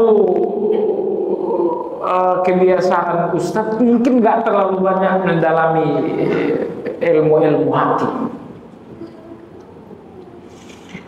Banyak guru-guru kita yang menyebutkan gurunya. Saya berguru dengan fulan, dengan fulan, dengan fulan, dengan fulan, dengan fulan. Muncullah ulama-ulama besar Timur Tengah misalnya 10-20 orang. Nah, dengan menyebutkan guru-guru itu dianggap ini adalah sebuah rekomendasi. Sekali lagi justru dengan menyebutkan guru itu beliau sedang menghina diri sendiri. Kenapa? Ulama kita ketika bicara takabur, ulama kita mengatakan takabur itu ada 7 macam. Takabur yang ketujuh adalah menghubung-hubungkan diri dengan orang besar untuk membesarkan diri. Saya katakan misalnya, saya berguru dengan Syekh Fauzan selama 5 tahun. Sebenarnya saya sebutkan Syekh Saleh Fauzan itu bukan untuk memperkenalkan diri saya, memperkenalkan Syekh Fauzan, tidak. Tapi saya ingin mengesankan dengan menghubungkan nama saya dengan beliau, saya sedang membesarkan diri. Sadar nggak tuh? Saya juga berguru dengan Syekh Utsaimin selama 2 tahun. Oke, nggak jadi masalah. Tapi perlukah itu disampaikan? Kalau ada yang bertanya sebut boleh-boleh, tapi kalau penyebutan syekh dan guru-guru ini hanya untuk membesarkan diri, itu namanya dosa. Bahasa Indonesia itu namanya pencitraan. Saya berguru dengan Syekh Abdul Muhsin Al-Abbad, saya berguru dengan Syekh Abdul Razak. Iya. Niat kamu nyebutin ulama-ulama itu apa niatnya? Kalau niatnya adalah pencitraan diri, kamu takabur, kamu berdosa.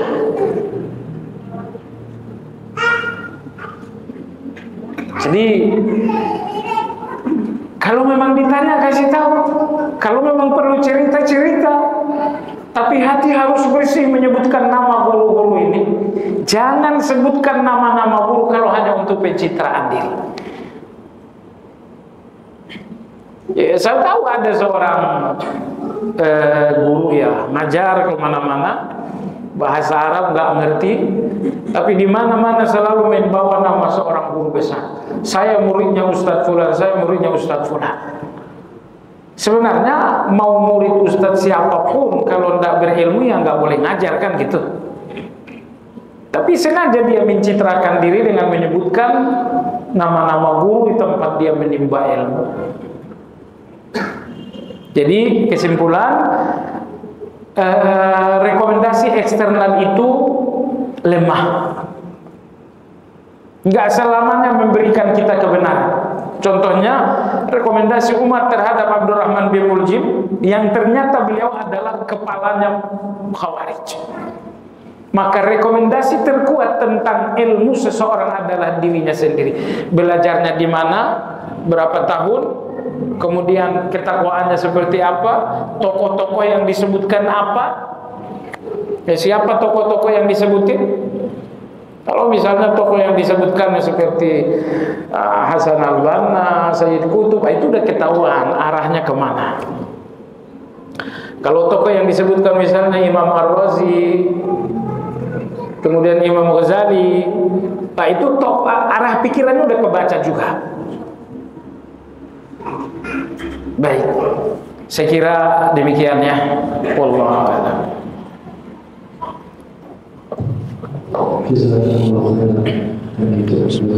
Kemudian ke depan.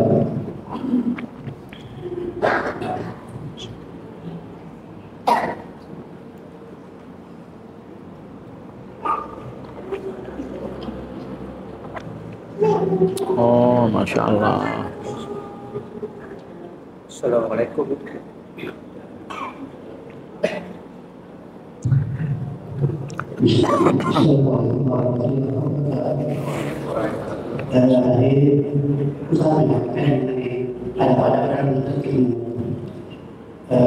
Namun pada proses menjalani itu kadang-kadang ada pertanyaan-pertanyaan yang disampaikan kepada penuntut ilmu, pada Ustaz. Itu ada bertanya kepada Ustaz itu bagaimana syarat. Kemudian juga yang kedua mengenai seorang penuntut ilmu setelah menyelesaikan pelajarannya, berapa lama harus bisa mempraktekkan apa yang didapat dari pelajaran tersebut tidak sempurna. Iya. Mengenai adab ataupun ya adab bertanya.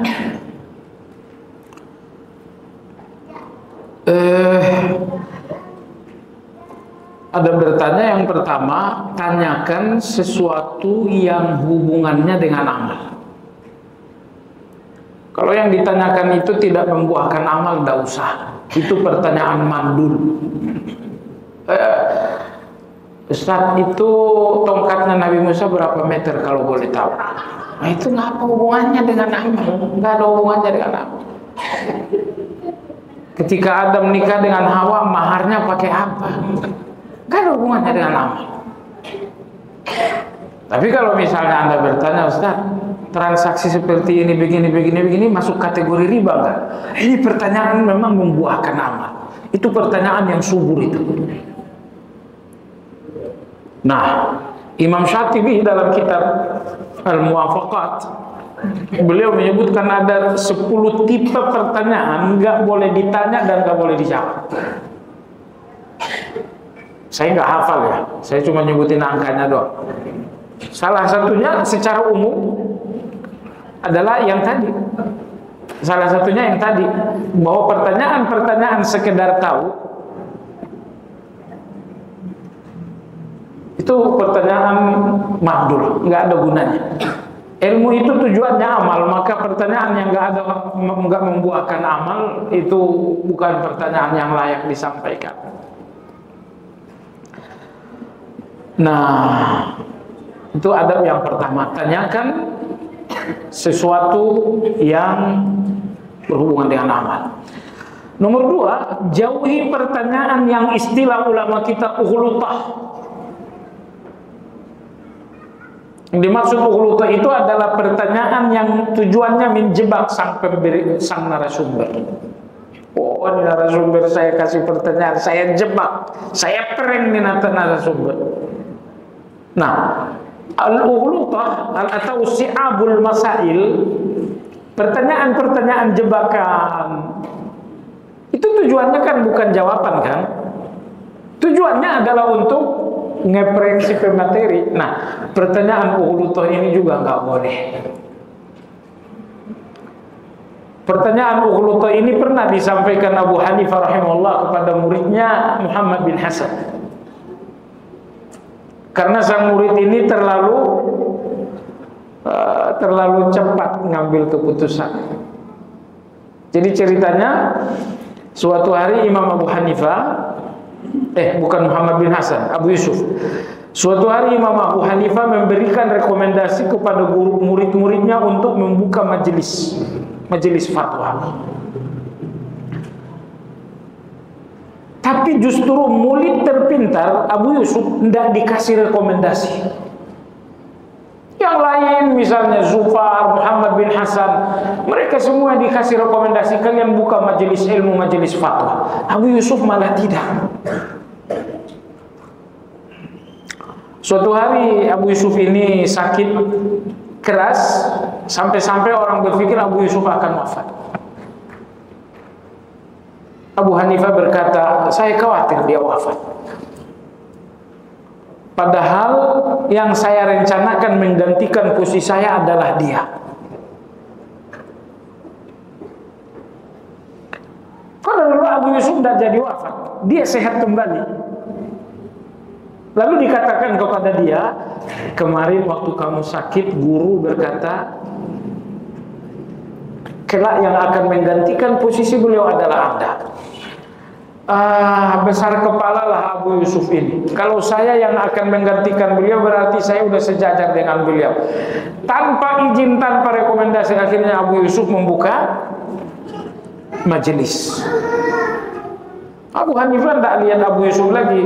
Beliau berkata, di mana Abu Yusuf? Oh, beliau sudah buka majelis. Akhirnya Imam Abu Hanifah mengirimkan pertanyaan ughulutah. Pertanyaan sampaikan kepada Abu Yusuf. Seorang pemilik baju membawa bajunya ke tukang laundry. Setelah 3 hari dia datang mengambil baju. Ternyata pemilik laundry mengatakan baju kamu gak ada. Karena tidak ada bukti serah terima, maka pemilik baju tidak bisa menuntut. Setelah 5 hari pemilik laundry menyesal. Akhirnya baju dikembalikan dalam keadaan sudah bersih. Apakah pemilik baju perlu bayar uang laundry? Kalau dia bilang bayar, dia salah. Kalau dia bilang tidak bayar, dia salah. Akhirnya sampaikan pertanyaan ini. Wahai Abu Yusuf, ada pertanyaan. Pemilik baju mencucikan bajunya di tukang laundry. 3 hari kemudian dia datang ngambil, tapi pemilik laundry mungkir. Karena tidak ada bukti serah terima, maka pemilik baju pulang. Justru 5 hari kemudian pemilik laundry ini menyesal mengembalikan baju dalam keadaan sudah bersih. Apakah pemilik baju harus bayar laundry atau tidak? Kata Abu Yusuf, dia harus bayar. Bajunya sudah bersih. Utusan mengatakan tidak. Jawaban kamu salah. Abu Yusuf bilang, kalau begitu tidak perlu bayar, karena dia sudah berniat mencuri. Kata utusan, jawaban kamu salah lagi. Abu Yusuf mengatakan, berarti ini pertanyaan guru saya, bukan pertanyaan kamu. Abu Yusuf mengatakan, teman-teman sekalian, mulai besok tidak ada lagi majelis. Bubar sudah. Abu Yusuf langsung bertemu dengan gurunya Imam Abu Hanifah. Wahai guruku, bagaimana pertanyaan, bagaimana jawaban yang benar? Abu Hanifah mengatakan mestinya ditanya dulu, ini baju dicuci setelah niat mencuri atau sebelum? Kalau baju dicuci sebelum ada niat mencuri, berarti dia mencuci untuk kamu. Tapi kalau dia niat mencuri, curi dulu baru dicuci, berarti dia mencuci untuk dirinya, nggak perlu dibayar. Sudah berhentilah Abu Yusuf buka majelis itu. Jadi maksud saya pertanyaan Abu Hanifah ini dinamakan ughulutah. Artinya pertanyaan untuk menjebak, karena mau ngasih pelajaran kepada sang murid Abu Yusuf. Adapun di majelis ilmu, jemaah sekalian, tidak boleh pertanyaan ughulutah ini. Ya, nggak boleh pertanyaan ughulutah. Nah, kemudian dalam pertanyaan, diantara ada bertanya, kita boleh bertanya untuk orang lain. Saya udah ngerti, tapi ada kawan yang nggak ngerti. Silahkan bertanya untuk memberitahu. Yang nggak boleh Anda lakukan adalah bertanya untuk nyerang seseorang. Oh, ini musuh saya datang. Musuhnya datang ikut ngaji, akhirnya ditulis, Pak Ustadz, apa hukumnya begini. Tujuannya supaya Pak Ustadz ini nyerang kawan. Nah, itu nggak boleh juga. Wallahu ta'ala alam. Ya. Ustadz, mengenai berapa lama seorang murid jika belajar bisa mengajar? Ya. Berapa lamakah seseorang belajar baru kemudian dia ngajar? Ngajar dua pengertiannya. Ngajar dalam arti kata benar-benar ngajar, atau ngajar sekedar beritahu. Kalau ngajar dalam pengertian memberitahu itu nggak perlu lama-lama. Anda ngaji hari ini, catatan-catatan Anda benar, nanti di rumah beritahu. Nggak perlu lama-lama itu. Oh, ternyata pinjaman kita di bank pelajaran hari ini itu riba. Ah, ini ngajar dalam bentuk memberitahu. Nggak perlu lama-lama. Yang penting apa yang Anda catatkan faktanya jelas. Fakta artinya dalilnya jelas. Silakan diajarkan. Tapi kalau ngajar dalam artian benar-benar ngajar, mau jadi ustadz, mau jadi seorang dai, mau menjadi seorang penceramah, yaitu butuh ilmu yang sangat lama. Berapa lama? Nggak ada batasnya. Intinya dia mengajarkan sesuatu yang dia kuasai.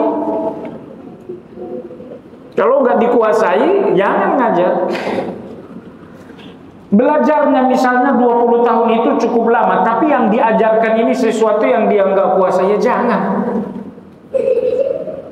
Gitu ya.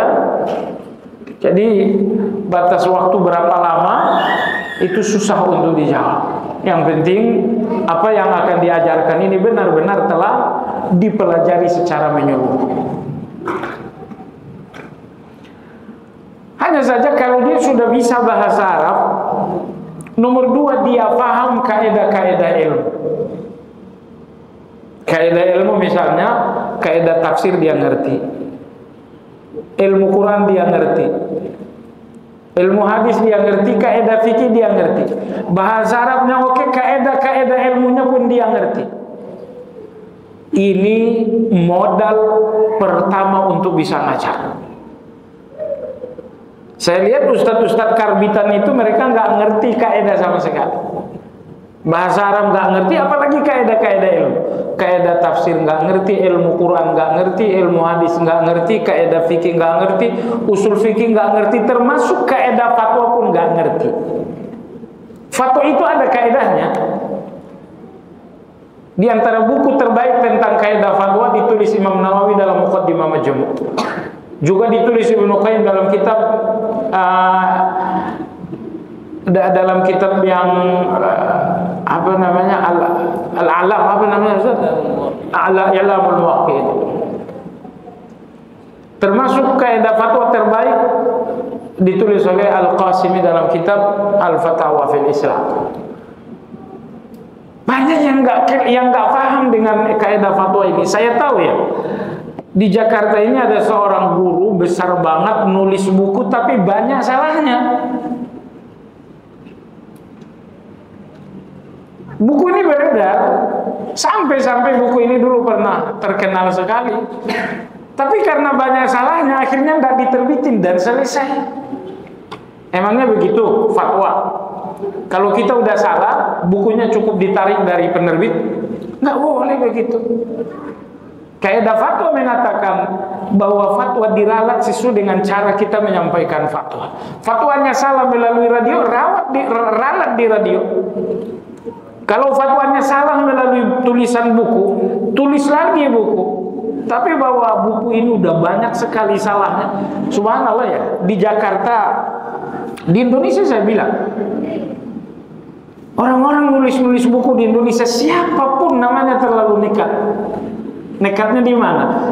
Di Saudi. Coba Anda lihat misalnya Al-Wajiz fil Aqidah, ditulis Abdul Hamid Al-Azhari. Ini buku ini cuma segini, tapi itu tim seleksinya luar biasa. Ada 6 ulama besar yang menyeleksi buku ini baru kemudian terbit. Di Indonesia tidak. Si fulan nulis buku terbit, nggak ada seleksinya. Jadi sebesar-besarnya nama seorang guru, dia manusia. Oleh sebab itu ada satu buku sampai sekarang masih digandrungi orang. Saya tidak sebut judulnya. Beliau di bagian awal buku ini mengutip dari bukunya Fulan bin Fulan, dari seorang ulama. Nah, buku yang dia terjemahkan karya ulama tersebut saya pelajari langsung dari penulisnya. Tiba-tiba dia menyebutkan, memberikan keterangan kaidah ahli sunnah yang kesekian begini. Oh, keterangannya salah.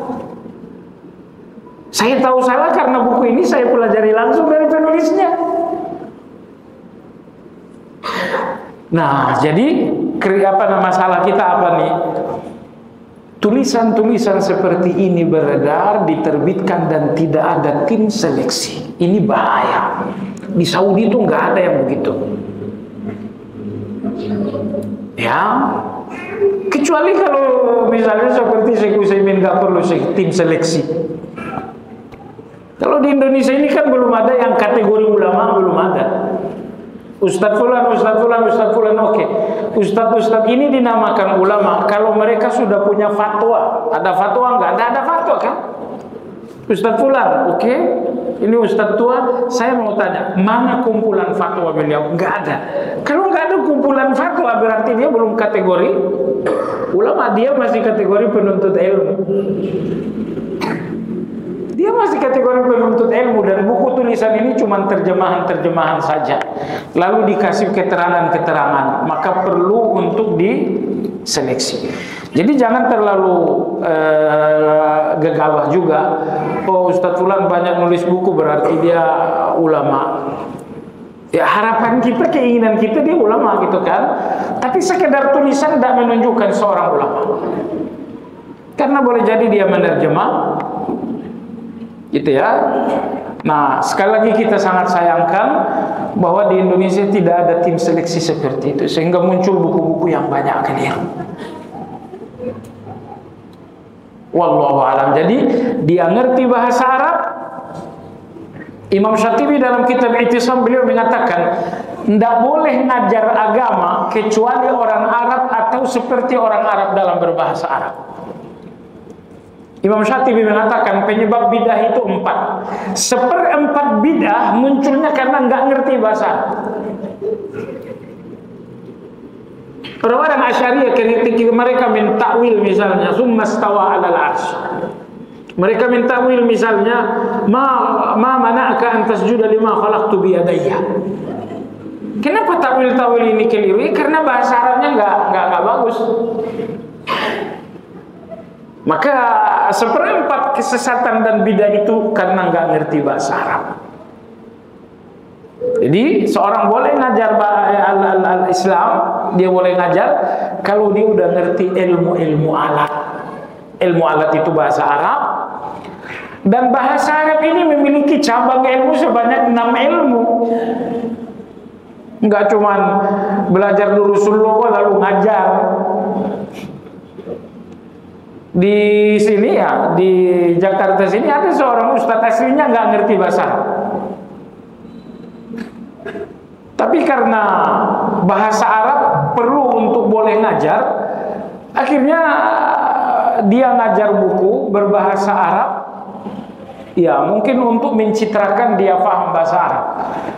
Akhirnya saya dengar dia baca, Masya Allah. Kalau dia ngajarin bahasa Indonesia masih oke, daripada ngajarin bahasa Arab, bacanya aja nggak benar, nyambung kata dengan katanya nggak benar, harokannya banyak yang keliru. Di YouTube juga ada ya. Nah, jadi ilmu alat itu pertama bahasa Arab, yang kedua kaedah-kaedah ilmu. Belajar tafsir ada kaedahnya, belajar Quran ada ulumul Quran, hadis ada kaedahnya, fikih ada kaedah fikih, ada usul fikih. Kemudian ada juga ilmu tentang fatwa. Nah, ini semuanya baru ilmu alat. Setelah ilmu alat baru mengambil spesialis fikih atau misalnya spesialis akidah, tapi ilmu alatnya harus mantap. Wallahu ta'ala alam. Jadi kalau jawaban berapa lama belajar baru boleh ngajar, kita nggak bisa kasih jawaban tuh. Karena tidak semua orang yang belajar tuh bisa ngajar. Belajar lama tapi nilainya nggak bagus kan nggak boleh juga tuh. Wallahu a'lam.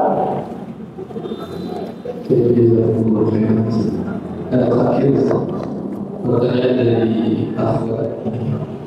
Assalamualaikum Ustaz, kalau misalnya orang tua kita menyuruh untuk bermaksiat, apakah kita dapat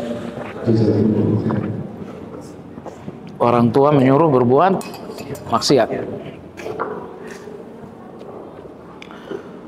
orang tua nyuruh berbuat maksiat, apakah boleh menolak? Bukan boleh, wajib menolak. Wajib menolak. Dan persoalannya bukan menolaknya, tapi cara menolaknya. Persoalannya bukan, kalau menolaknya udah jelas wajib. Tapi yang terpenting dari menolak, cara menolaknya. Kalau cara menolaknya harus dengan cara yang bijaksana. Silakan ditolak, tetapi dengan cara yang santun.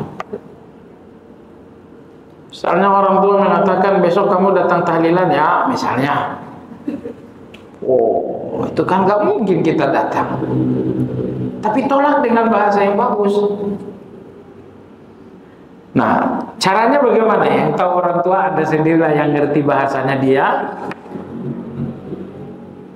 Setidaknya kalau mau menolak, tolak dengan hadiah. Belikan baju buat bapak, ini baju saya nggak bisa tahlilan malam ini. Wah, aman itu. Jadi kasih hadiah baru ditolak. Tolak, iya, caranya sangat penting. Jangan sampai kebenaran dengan cara yang salah, sehingga kebenaran kita menjadi seolah-olah salah. Iya, wallahu a'lam.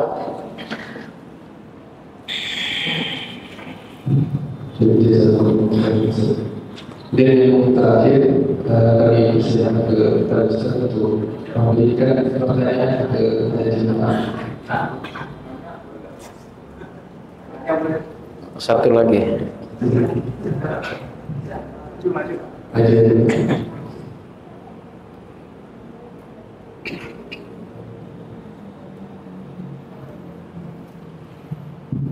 Setelah beberapa kali. Saya mau mengenai untuk ilmu. Jadi disebutkan dalam satu riwayat ketika suatu hari Rasulullah SAW bersama sahabat. Kemudian dia berkata, sebentar lagi akan lewat dengan kali surga. Itu juga beberapa kali. Kemudian ada seorang sahabat yang penasaran memenuhi kesimpulan tersebut dan berkata kepada orang itu, saya lagi masalah semua, boleh sering tujuannya untuk mengetahui apakah amalan yang dilakukan oleh orang tersebut sampai masa tersebut. 3 hari kemudian sahabat tersebut baru mengakui bahwa saya itu nggak sedang dengan masalah sama orang saya. Pertanyaannya, apakah bisa bohong seperti itu dibolehkan?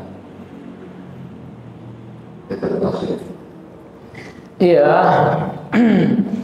Cerita itu diriwayatkan oleh Imam Ibnu Hibban dari Anas bin Malik radhiyallahu anhu, dari Anas bin Malik itu Abdullah bin Amr. Sahabat yang nginap itu namanya Abdullah bin Amr, lalu sahabat yang disambangi itu namanya Sa'id bin Zaid. Hadis ini disahihkan oleh Ibnu Hajar dalam Fathul Bari. Kata Nabi, yatlu alaikum rajulun min ahlil jannah. Sebentar lagi akan datang orang surga. Tiba-tiba masuk seorang laki-laki sambil mengepit sandal dengan ketiaknya, habis selesai berwudu. Hari pertama, hari kedua, hari ketiga. Lalu Abdullah bin Amr mengatakan, wahai paman, saya mau nginap di rumahmu. Akhirnya diizinkan nginap malam pertama, malam kedua, malam ketiga. Sampai malam ketiga beliau mengatakan, wahai pamanku, aku nginap di sini bukan karena ribut dengan ayah, tapi karena Rasulullah mengatakan Anda orang surga, lalu saya ingin melihat kehidupan malam orang surga. Ternyata Anda nggak tahajud, ternyata Anda nggak witir, ternyata Anda nggak tilawah. Kok bisa Anda jadi orang surga?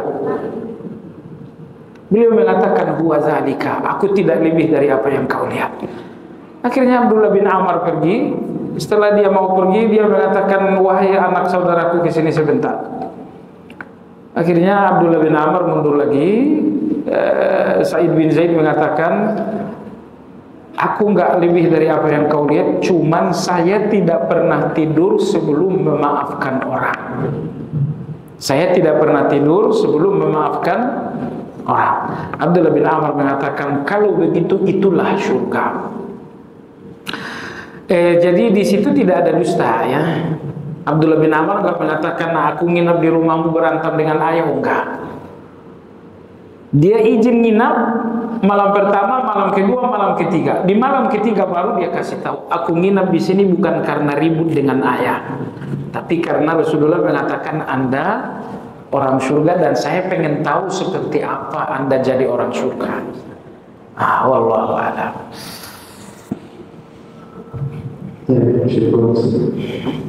Cukup ya?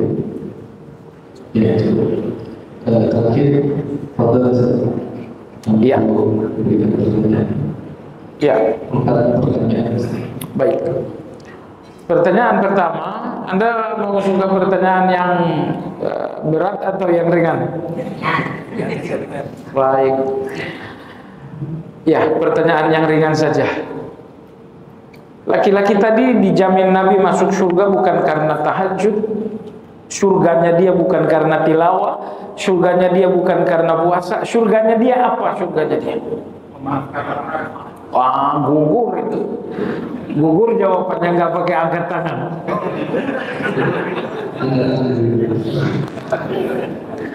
Iya, yang di depan dulu. Iya, monggo. Karena akhlak terlalu umum.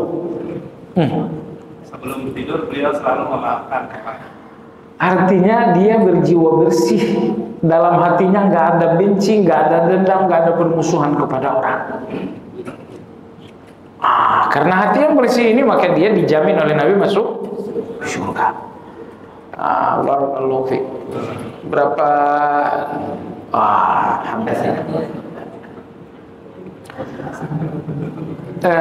Sekarang pertanyaan yang susah.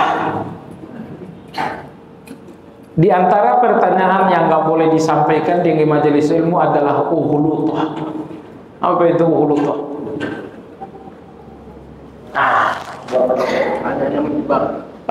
Pertanyaan jebakan, betul. Pertanyaan jebakan tuh tujuannya bukan ilmu, tapi mempermalukan. Bagus. Pertanyaan yang ketiga, siapakah nama murid Imam Abu Hanifah yang tadi buru-buru buka majelis? Pak Riyadi. Namanya Abu Yusuf. Jawabannya benar. Pertanyaan berikutnya, ada seseorang yang direkomendasikan Umar bin Khattab menjadi guru Quran. Rekomendasi dari Amirul Mukminin, tapi ternyata di kemudian hari dia adalah tokoh Khawarij. Siapa dia? Abdurrahman bin Muljam. Betul, selesai. 4 pertanyaan.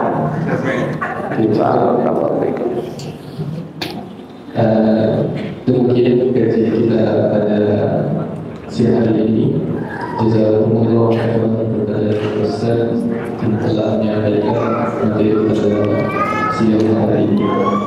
Kita tutup majelis kita pada siang hari ini dengan membaca doa kafaratul majelis. Subhanallahumma wa bihamdika asyhadu an la ilaha illa anta astaghfiruka